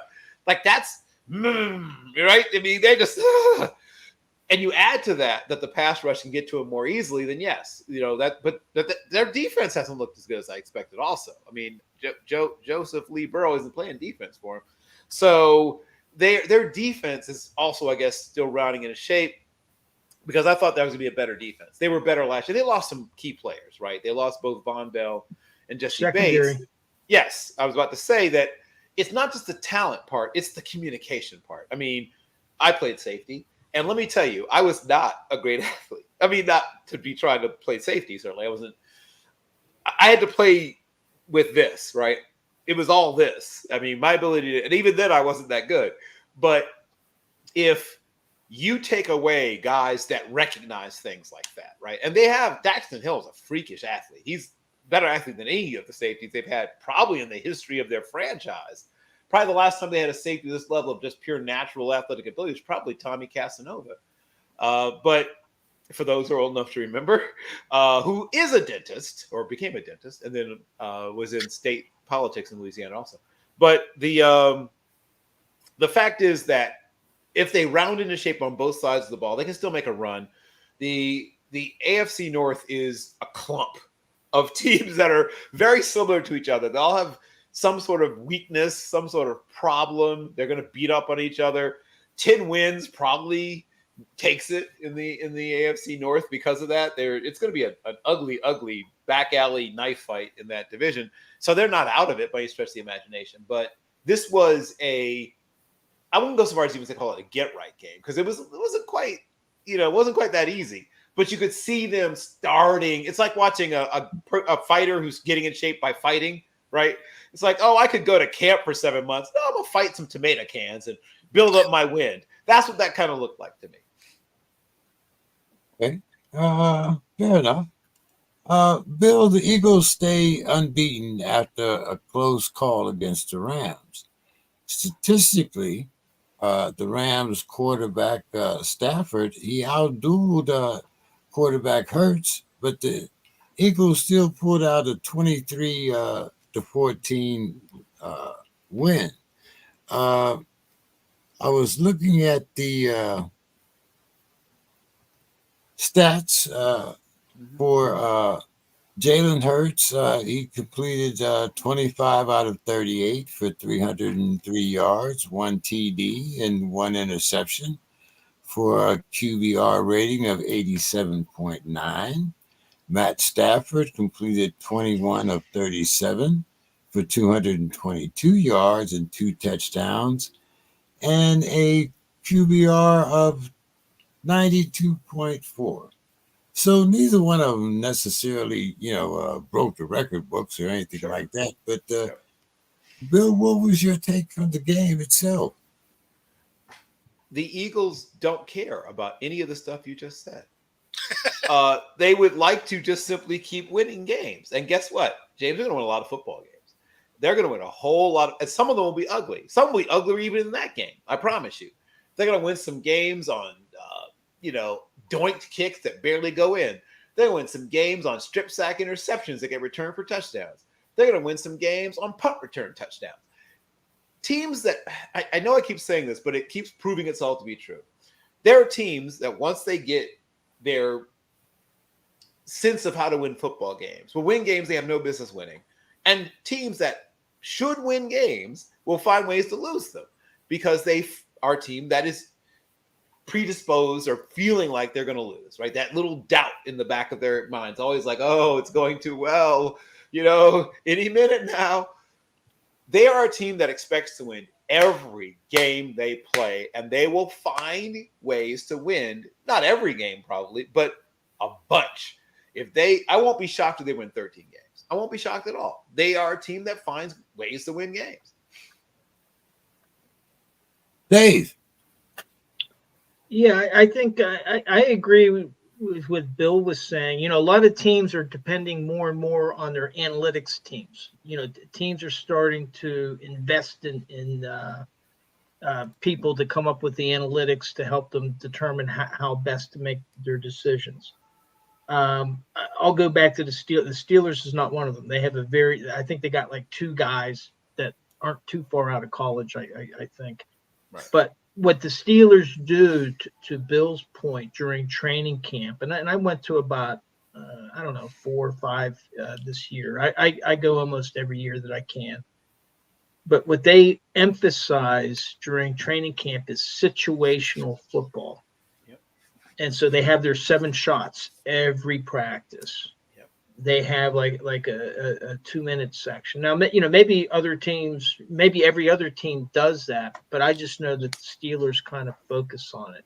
Doesn't always translate into the NFL game, but I know when I'm watching a game, they're in a situation, I know whether they've been practicing that or not, because I was back at camp. And I think to Bill's point, the teams that focus on situational football, a lot of times will figure out a way to win. And like the takeaways, well, teams practice that. Mm-hmm. They emphasize that. And so in the case of, and I know that we're talking about the Eagles and the Rams, and I'll get right back to it. But like in the case of Mike Tomlin, when he was talking to Ben Roethlisberger about his favorite all-time team, so it came down between when he was an assistant coach with Tampa, and I think it was the 2008 Steelers. It was one of the Steelers teams. Well, the thing and you could see Mike Tomlin's eyes light up. He talked about the defensive scores that Tampa Bay was getting. His splash plays, and that's something that they emphasize. That's something that some teams work on. With the Rams, I think that they're a better team than their record indicates. I think Matt Stafford has done an okay job, and it's like, okay, his numbers may not have been great, but he's playing against a good defense. And so I think that there's a reason that the Eagles are 5-0, and I think it'll go back to this situational football where in those key situations they're prevailing. And with the Rams, I think that they're 2-3 now. The reason that the record isn't better is because in those key situations they're not able to prevail. Bo. Yeah, I mean, the Eagles, oddly enough, have not played their best football yet. I mean, they have not really clicked into what it is they were last year, despite having, most of the same talent. And the things that they lost, they were able to fill in, quite adequately. And yeah, let's not discount the Rams. Like they are a relatively healthy team. And my biggest knock on the Rams is they lacked depth. Well, they haven't needed it yet. They've been able to stay pretty healthy, and the stars that they do have been on the field. I know Kupp hasn't been there, but Nakua has shown out since he got there. So, I mean, and he is a very similar player. So, he's able to kind of take on that role and absolutely ball out for the Rams. So I think – I thought the Rams were going to be better than a lot of the media was calling out anyway. I figured they were going to be a 500 team as long as guys could stay healthy. I mean, the biggest thing with the Rams, because they had to have a fire sale on their players, salary cap eventually comes and gets you. They have their key guys. If they can stay healthy, they're going to win some games. It's when those guys start dropping off that you're going to see this team fall apart. And they just traded a receiver too. I know. Now that they got Kupp back. Right. I know. I saw they got rid of Van Jefferson. I was surprised on that. I would have taken that security blanket because Kupp has gotten hurt a couple of times. And if you're going to ride Puka Nacua the way that they have been, he could potentially get hurt too. And, I was surprised that they got rid of an extra guy. But, I mean, I get why they did. They don't have any draft capital. They don't have any actual capital. They're kind of in a rough spot. So, I mean, they got to try and get some deals done. Right. But, I mean, don't discount a Rams team that still has all their main guys in there. Yeah, like you said, I think they're surprising a lot of people. So it could end up being at least another team heard from in that division. Bo, the Inglewood magistrate refuses 53 assault warrants and RICO charges against the coaching staff of the 49ers. Wide receiver Deebo Samuel warns that a rematch might even be worse. And then I guess to just throw insult on top of the injury, CMC breaks the Cowboys Hall of Fame running back Emmitt Smith's TD record on the Cowboys. That makes So sense. Fox News reports that Cowboys quarterback Dak Prescott is serving shepherd's pie at a displaced homeless center. And he will be consulting Stevie Wonder on his downfield vision. Oh, Bo. man. There's so much cowboy hate in this. Yeah, I mean, so I think I can be short on this one because it was Dak being Dak, right? I predicted 2 picks in this. He went and overachieved and threw 3. It's one of those. The thing that surprised me after this is that they went ahead in a loss and then added bulletin board material. Like, why do you want them to come and kick your ass more than what you just got served, right? That's one of those, you take the loss, you shut your face, and try and come back better next time. But in this case, you're like, oh, I just got beat up by a bully, but I said, hey, I could probably beat you 9 out of 10 times. This is not a good plan, right? This is Iron Mike against the little guy in Tyson's Punch-Out. And you may get him once, but remember how many times it took you to beat him? He came in and did this, and you turned red and went to the mat. So if this Niners team comes back and the Cowboys are the way they currently are, they're just going to get beat up again. Bill, do you agree? Has anyone here seen, I'm assuming at least one of you has, seen Monty Python's Search for the Holy Grail? Oh, man, it's been years. Just a flesh wound! Exactly. The Black Knight. Yeah. Yes, the battle with the Black Knight. That's what I thought about. I feeling better. It was very clear to me that this was an enormous mismatch. And I thought it would be close for a while. Eventually the 49ers would pull away. And by pull away, I guess I realized they'd pull away from the opening kickoff. I didn't realize quite how quickly they would be just dominating. They are a team that physically gets on you. And they get on you not just with the usual players, right? Offensive, defensive linemen. They have running backs who want to put it on you. They have receivers that want to put it on you. And the person who wants to put it on you most of everyone on the whole team is their tight end. He gets such an enormous, the only term I can think of is boner, from blocking. I mean, I've seen this guy block guys who aren't even anywhere close to the play. He'll block them into the stands practically and then talk to them about it.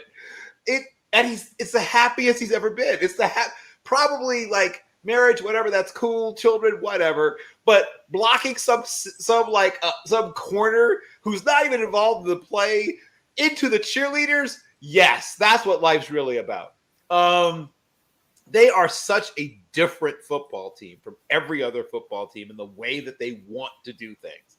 They are truly interesting, truly different.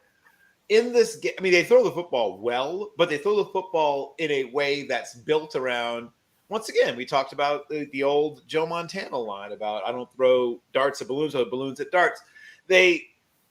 Everything they do is, even their passing plays are running plays, right? Their passing plays are running plays. They've set up blocking for them. Everyone has a blocking assignment on all their passing plays.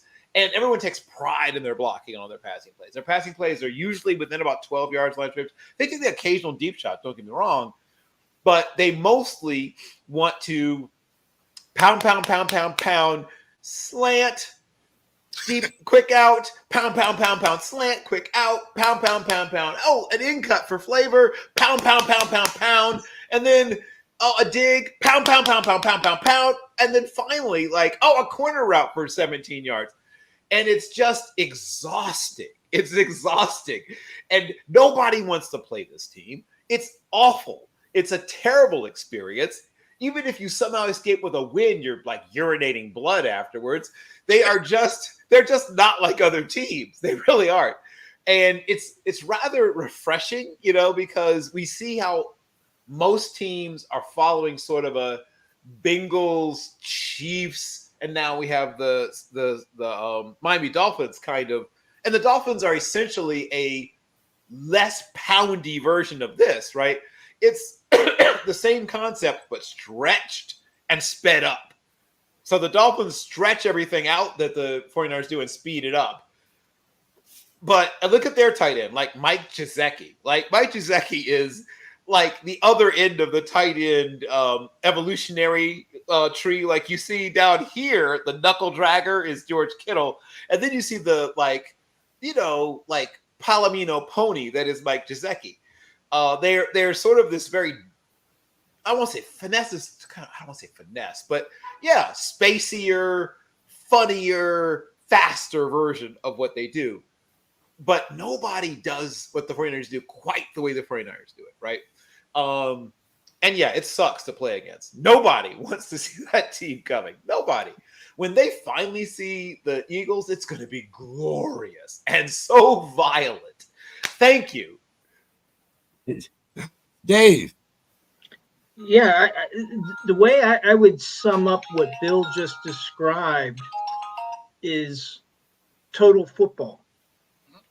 And what I mean by that, by total football, is the average NFL play, I think, is about 6 seconds. A little more than 6 seconds is how long they last. And even then, you see players taking a break. You see a wide receiver on the opposite side of the field just kind of going through the motions. And what Bill's describing is wide receivers, tight ends, they're looking to hit somebody. They're looking to block. And I love that. I think Hines Ward should be in the Hall of Fame, and he won't because, he doesn't have the catches. But he played total football. And what Bill is describing is total football. And they're in it to win it. I saw them play opening day, and they're the real deal. The other thing that I would add is Christian McCaffrey, his durability and his production. That's why he's a running back making $18 million, $19 million a year. That's the model. That's, all these other running backs that have not been playing, have been getting hurt and stuff like that. And a lot of that's luck. Injuries, unfortunately, are part of the game. But McCaffrey, he's earned every penny of his salary. He's a big part of that offense, and they got a good defense too. I mean, it's just they're the total package. And I thought, like you, James, I thought it would be a little bit closer game at first. I expected the 49ers to win, but I thought that the Cowboys would give them, simply because of the rivalry there, the past history there. But man, the 49ers, that is a good, to me, they're the best ball club in the NFL right now, hands down. Until proven otherwise. Exactly. Dave, the fans at the Penguins game were chanting "Fire Canada," and even though the Steelers won this week, we also should have a return of Deontay Johnson. Dave, why don't you give us a recap of that victory over the Ratbirds, and what things do you think that we're going to address during the bye week? Yeah, the fans aren't going to be happy. I was at the game. I attended the game, and really, this wasn't a game of two halves. This was a game of three quarters, and then you had the fourth quarter, and and that was uh, to really to see a game and understand what's happened on the field. It's always best to watch it on TV, or streaming, because you get a lot more information.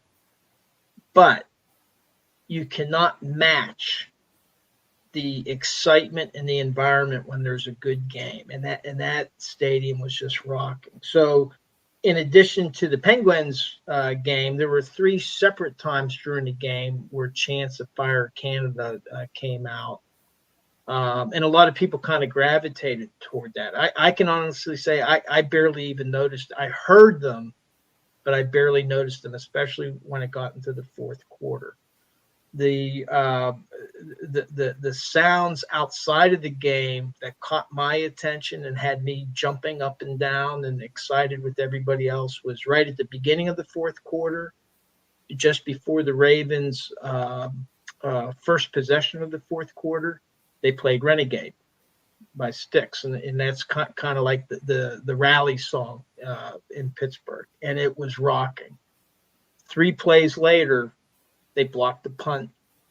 And then Rodney Williams, who was a tight end that they had just brought up from the practice squad because Pat Freiermuth was out. I thought he had 2 elbows in the end zone with the ball, but they got a safety. The place went berserk. And then later on, it was a crazy back and forth game. Gunnar Olszewski, he fumbled the ball again on a punt return. But then Rodney Williams, the guy that almost got the touchdown on the blocked punt, came out of nowhere to prevent the Ravens from scoring a touchdown. And now the Ravens had the ball right there near the Steelers' goal line. They ran twice, missed it. And during a long TV break, they were playing Journey's Don't Stop Believin'. And the whole stadium was singing. They were showing the lyrics up on the Jumbotron. I don't remember, but I was singing it. And Joey Porter was in the game.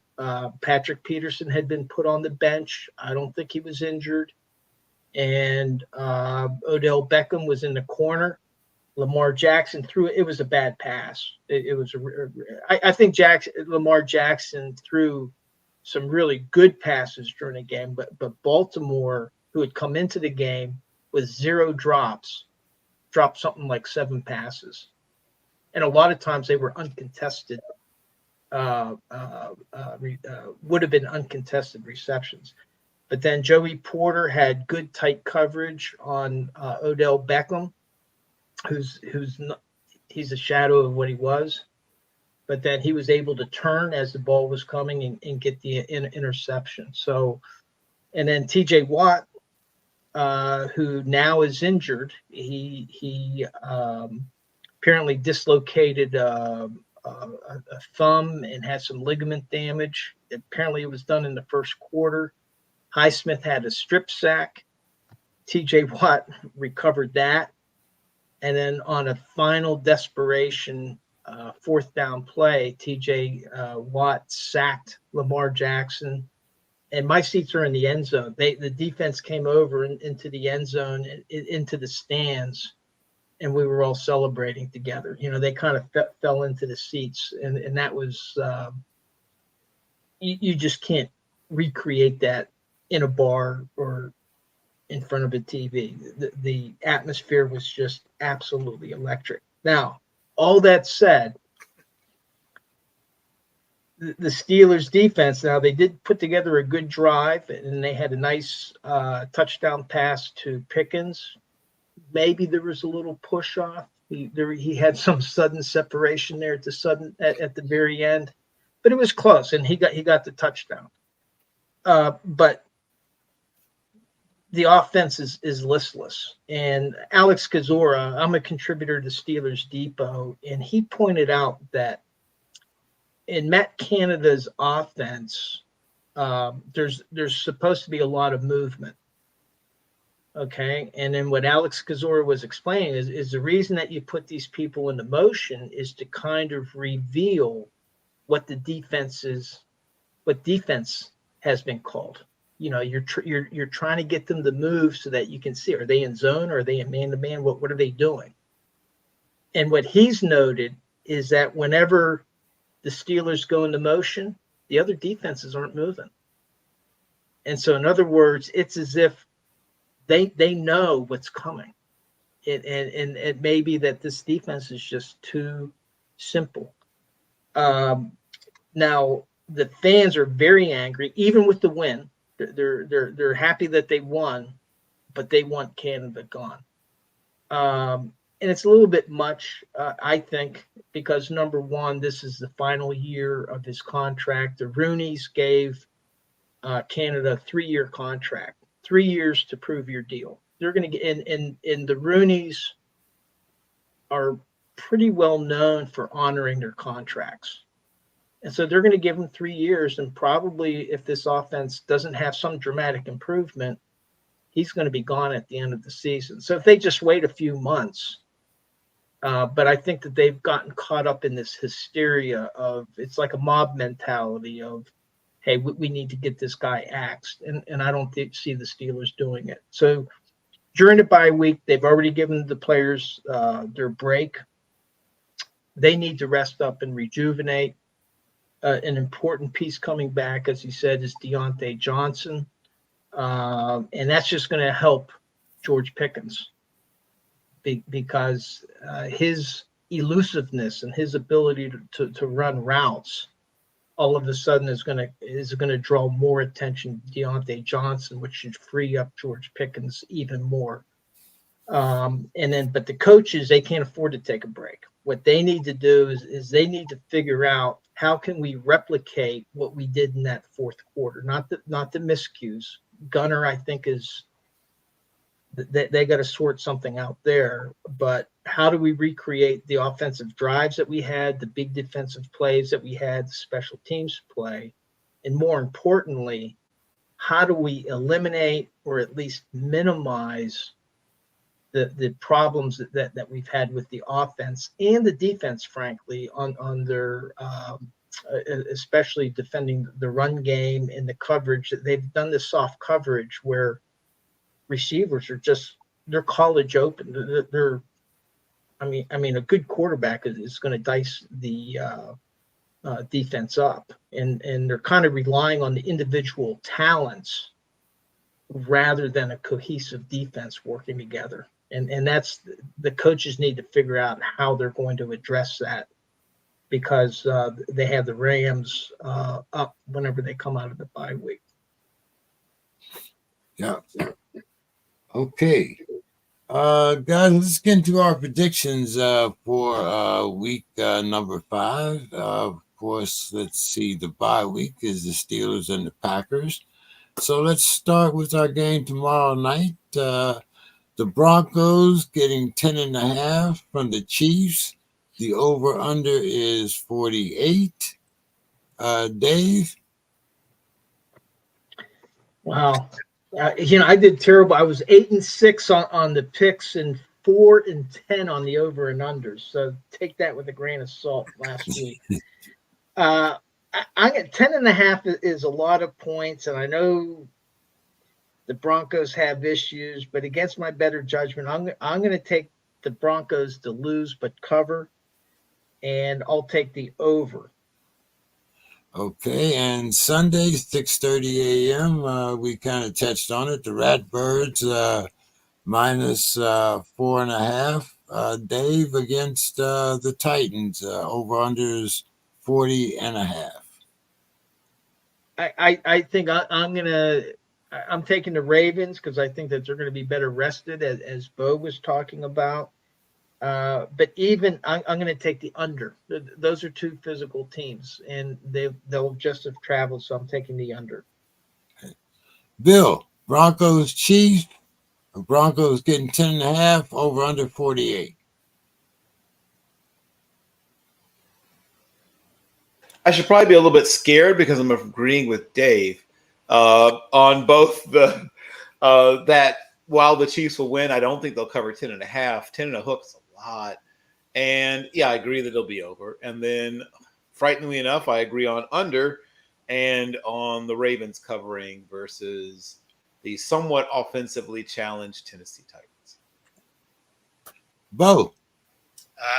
Yeah, clean sweep on that. I'm actually going the exact same route.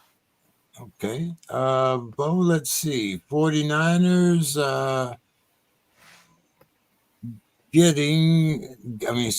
49ers giving 5.5 to the Clowns. The over-under is 35. Yeah, I'm going to take the Niners to cover. The Browns have not impressed me at all, and I'll take the over. Staying with you, Bo, the Panthers getting 13.5 from the Dolphins. Over-under is 48.5. I mean, I don't know if there's a team in the NFL that doesn't cover at this point against the Panthers. So we'll just go ahead and go with the Fins, the points. I mean, the commercials, doesn't matter. Dave. Well, I think Deshaun Watson's a question mark. You know, he didn't do his regular interview, and I don't know what's going on with him. So I'm taking the 49ers and the over. And then with the Dolphins, I'm taking the Dolphins in the over. I mean, they're a machine. So there I'm at. Bill. What was the over-under on the Cleveland game? 35. Oof. Okay, yeah, I guess I'll take the over then. Let's see. And the line on that game was, what was the spread? 5.5. 5.5. Oof. God, they're good. Probably right about what it'll be. I will say that I will go with the over, and I do think they'll cover the 5.5. Panthers, Dolphins. Right. And 13.5 terrifies me. But the Dolphins are amazing, and they're both amazing, but in different ways. God, that number. Yeah, one's amazing and the other one's amazing. Right. I don't like this at all. That number scares me, but I will go. I'll pick the Dolphins to cover and just pucker deeply and profoundly while I do it. And the line on it was 58. 48. 48. 48.5. Oh, yeah. No, they'll cover that. Good Lord. They might get 48.5 by themselves. Exactly. Bill, the Vikings getting 2.5. No, the Vikings giving 2.5 to the Bears. The over-under is 44.5. I will barely take the over. I think 45 points is actually the number. So that's slightly over. And I think the Bears will actually cover the 2.5. I think the Bears are starting to round into 4. Bill, the Colts getting 4 from the Jaguars, and the over-under is 45.5. Oh, I'll take the under ever so slightly. I think once again 45 is about the number, and I think the Colts. I won't be shocked if the Colts win this game outright. Okay, Dave, Colts +4 against the Jags, over/under 45.5, and the Vikings giving 2.5 to the Bears, over/under 44 in the hook. Yeah. Vikings and the Bears, both 1-4, and neither has won at home yet. I'm wondering what's happened to the home field advantage. So normally I would take the Vikings, but against my better judgment, I'm going to take the Bears and the over. And with the Jags and the Colts, Richardson went on injured reserve for the Colts. So I'm going to take the Jags and the under. You're in the Gardner Minshew revenge game? Shocking. Well, you know.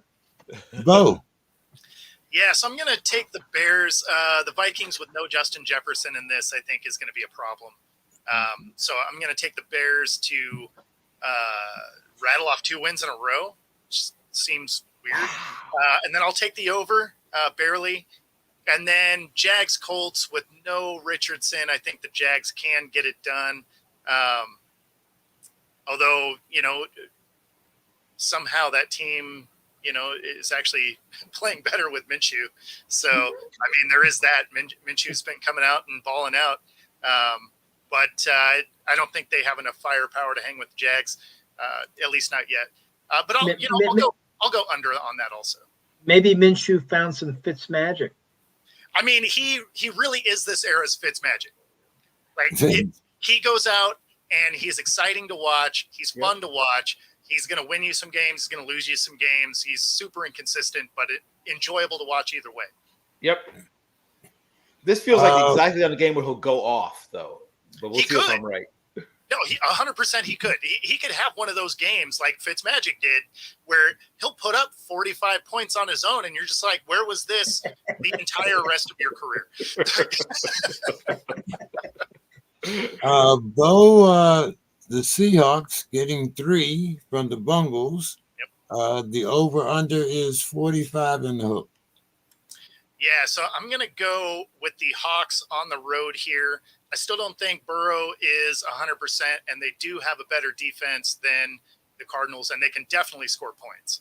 So this is a team that should be a good test either way, because the Bengals look like they are, finally coming to form, and the Hawks have a bye week, which they have a lot of success coming off a bye week.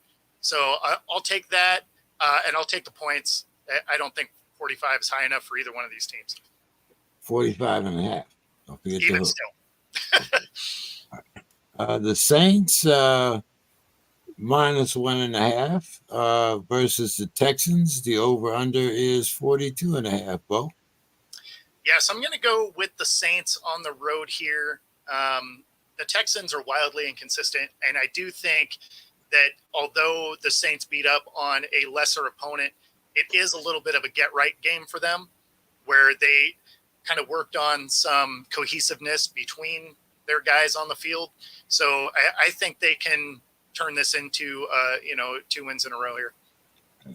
And finishing out the morning games, Bo, the Commanders against the Falcons. It's kind of a pick-em game. 42 and a half is the over-under. Yeah, so I have the Commanders, I guess. Although the Falcons did just get a receiver, so there is that. A coin flip is an understatement. 42 and a half. Ugh. That number is terrible. They know how to do it, don't they? Right? I would keep my money in my wallet on that. I guess the over. No, I'll take the under on that. Even at 42 and a half, I'll take the under on that. I'll roll with the Commanders, but I don't feel good about it. Dave, start with the Seahawks. +3. Yeah. If this were in Seattle, I would absolutely take Seattle, but it's in Cincinnati. And since I want them to lose, I'm going to use some reverse psychology and take the Bengals in the over. I think that Burrow's actually look pretty good, but that's where I'm at. Saints and Texans. Saints and Texans. Derek Carr's back in the saddle. I'm taking the Saints and the over. And Commanders Falcons. I'm going to take the home team, the Falcons, in the over. I just think that the Commanders have had a lot of injuries, and I think that the Falcons might be a little healthier team. I think so. I'm going to take the Falcons. Bill, Seahawks Bungles. I'm going to take the Seahawks. The Seahawks are giving 3 or getting 3? They're getting 3. They're getting 3. Giving, Yeah, I'm thinking. giving. Oh, see, that's what I was They're getting plus confused 3. on. Okay, They're so they're three. giving 3. They're giving 3. Ugh. I'll still take them, but I don't like it as much as I would have if it was the other way. And I'll take the over. Saints, then- Texans. Saints Texans. I'll take the Saints and the over, and then I'll take the Commanders in the over for the Falcons game. Okay. Let's start with our 1 o'clock games here, Bill. 105, we have the Pats plus 3 against the Raiders. Over under is 41.5, Bill. Oof. Huh. They're trying to get me to take the over on every game today. I don't like it, but I'll take the over. And the Patriots were getting how many 3. in the Jimmy Garoppolo revenge game? I think the Las Vegas Raiders do get the win. I think the Patriots are in pretty close to utter disarray. And let's see. The Lions minus 3 at the Bucks. Bill, over under is 43. I'm going to take the over, and I'm going to, once again, as Bo said, I would just take the over and walk away at that point if I were actually betting, but I guess I can't. The Bucks are one of those teams that just scares me a little bit. Because I feel like they're going to upset some people, and this feels like one of the plays that could upset somebody. You know what? I don't know if they'll win outright, but I think the Lions will end up in a squeaker, and I feel awful about this, but I'm taking Tampa Bay and feeling really bad about it. Demetrius still hears you, Bill. Doesn't matter. I'm sure he does. I'm sure he does. They may not win the game outright, but I think it'll be I feel like it's going to be a super close game. What do you think, Dave? Which one? Pats, Raiders. Yeah, I'm going to take the Raiders in the under in this case. There might be a team that maybe doesn't get shut out twice in a row, but might not score many points. And Lions, Bucks. Well, timestamp, this mark in the cast for Demetrius. I'm taking the Lions and the over. Okay, Bo. Yeah, so Pats or Raiders. I'm gonna take the Raiders because the Pats are the wheels are coming off that thing. But the Raiders are also terrible. I don't think they're even scoring 20 points a game. I think they're scoring like 17 or something. Like it's really not very good. So I'm gonna go with the under, even though that over under is tiny. And then let's see, the Lions Bucks. I'm gonna take the Lions. Over under. Oh, I'll take the over on that. And then we had Eagles Jets, right? I'm getting ready to ask you about that now. Eagles, Jets. Eagles minus 7. Over under is 41. I'm going to take the Eagles to win, but the Jets cover because the Eagles really haven't been playing good football. But I do think they win just because the Jets are the Jets. Over under, I will still take the over. Man, they really do want you to take the over in just about everything this week. They really do. That's pretty crazy. The Cards plus 7 at the Rams, Bo. The over under is 48.5. So I'm going to take the under on that. And the Rams win, but don't cover. Okay. Dave, Eagles, Jets. Jalen Hurts or Zach Wilson.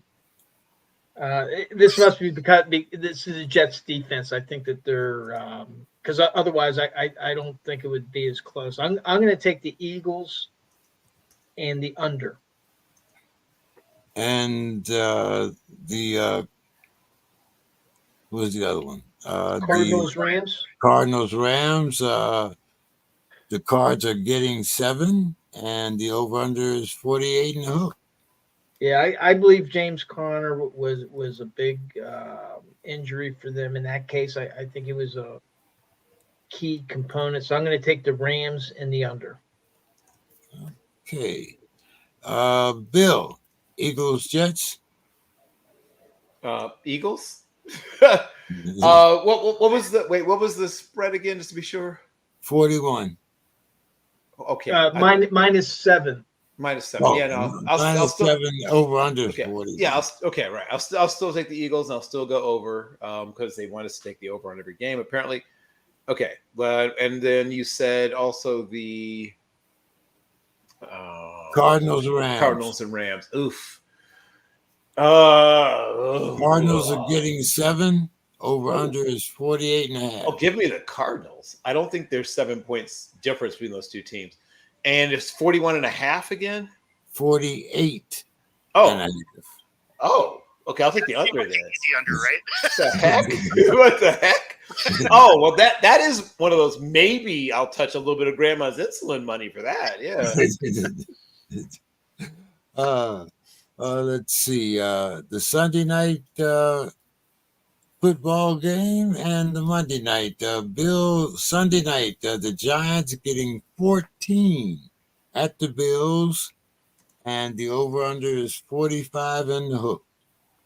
45 and a half. 44 and a half. Oh, 44 and a half. Oh. Then, yeah, I guess I'll still take the over. And you said 14 and a half is the line? Just 14. Oh, 14. I don't think the Bills cover 14. That feels like too much. Even against the Giants? Okay. All I right. know. I feel weird saying it. I really do. But I feel like this will be like the brave last stand of the Giants. They bravely only lose by 9. Okay. Monday night, Bill, and what to me is one of the strangest lines, the Cowboys are actually -2 versus the Chargers, but the over-under is 50 and a half. Sweet God. Well, that's an easy under. And I think the Chargers will win that game. So yes, give me the Chargers and give me the under. Final thoughts, Bill. Well, this has been an eventful month, in an eventful year, in an eventful decade, in an eventful century. And I was reminded somewhat recently that sometimes we need to just stop. And I don't take a lot of vacation days. I work a fair amount between this, which I do for fun and enjoyment, and other sort of sidelights, and then my actual job. So this past weekend, I took, the normal weekend, and then took 2 days off from work and went to a concert, saw Dave Chappelle. Nice. Yes, it was actually nice. Like, I was reminded that there's more to life than working. And, trying to, pay for your child's college education and pay for this and pay for that.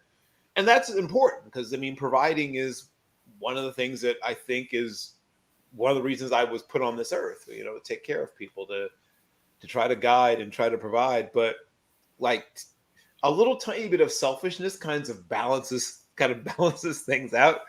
I don't know if life affords us enough chances, enough choices that we can make to reward ourselves, to thank ourselves, to pamper, I don't know, whatever term you want to use, ourselves. Mostly I'm just trying to climb and scratch and bite and fight, to get to the next thing and to accomplish the next thing and get to the next objective and execute the mission and also that kind of stuff. And I hear kneecaps are the route.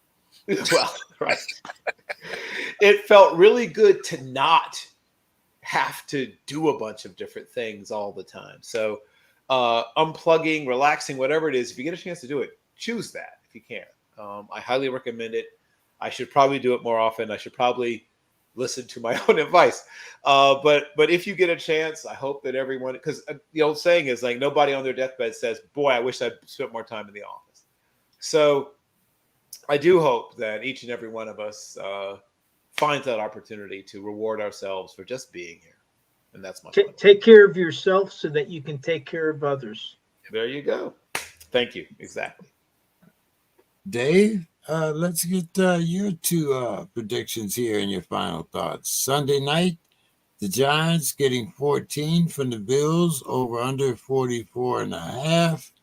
And Monday night, the Cowboys -2 at the Chargers, over under is 50.5. Yeah, Saquon Barkley, I think he's favoring his ankle, and I guess there was something about him going back and forth with the fans.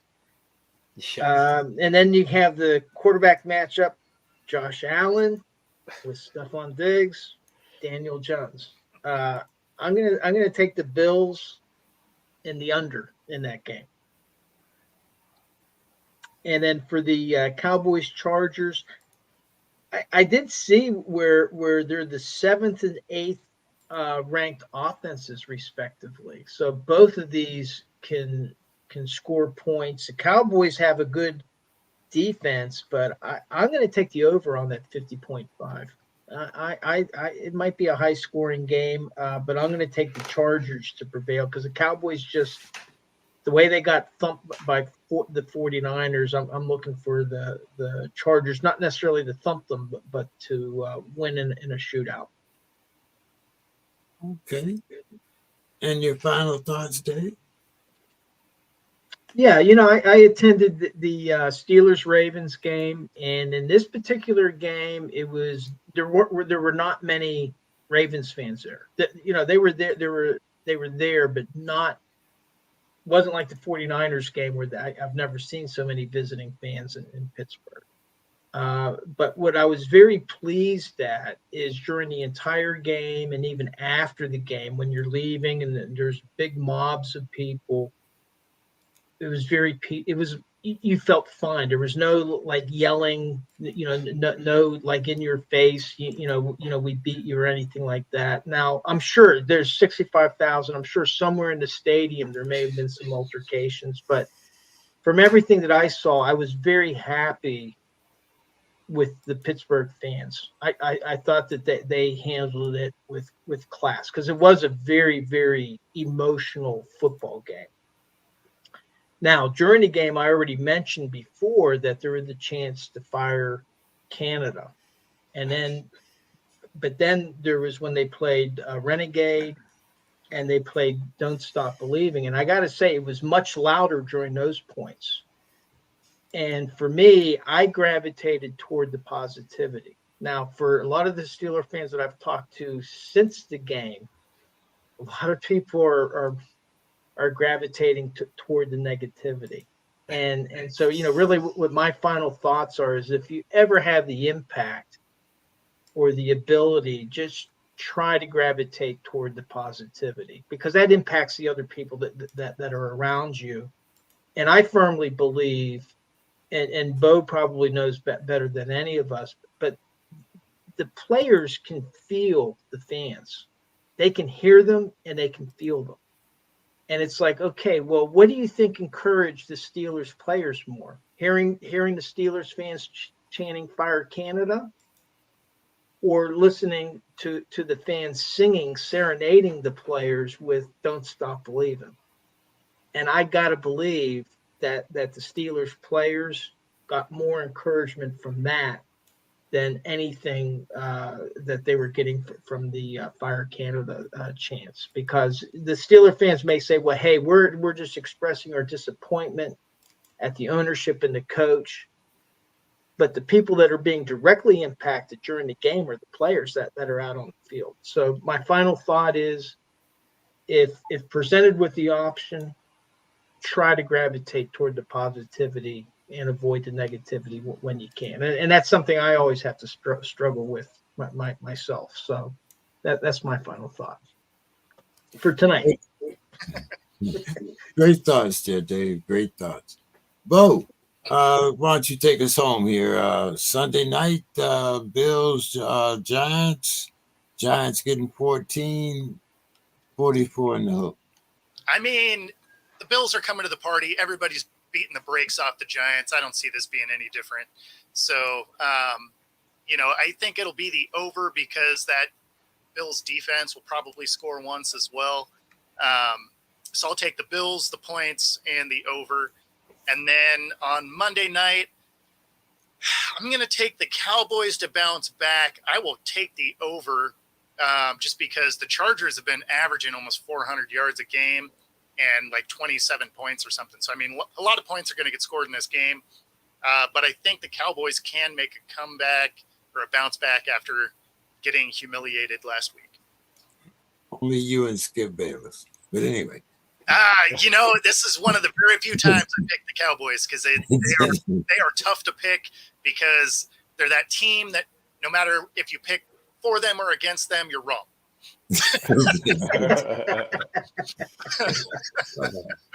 Final thoughts, Bo. Take us home.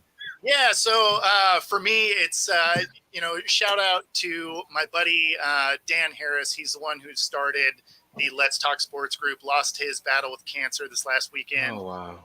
And, so we're trying to keep his, legacy going and, keep his channel alive and all of that. So one of the nicest guys you'd ever meet, had been fighting leukemia for a decade, started the Let's Talk Sports Network as a way just to interact with the outside world at all. He was housebound for basically the last, as far as I know, almost the last decade. So, pretty cool that he was able to put that together and get, the group that he has been able to and, interact with everybody the way that he had. And so, it's sad that he lost his battle, but his legacy will get to live on in the fact that his channel will survive it. Hey, great. Thanks, guys. Great show. Appreciate everybody's time. See you guys next week. Sorry for your loss, Bo. Yep. Appreciate it. Take care, guys. Take it easy, guys.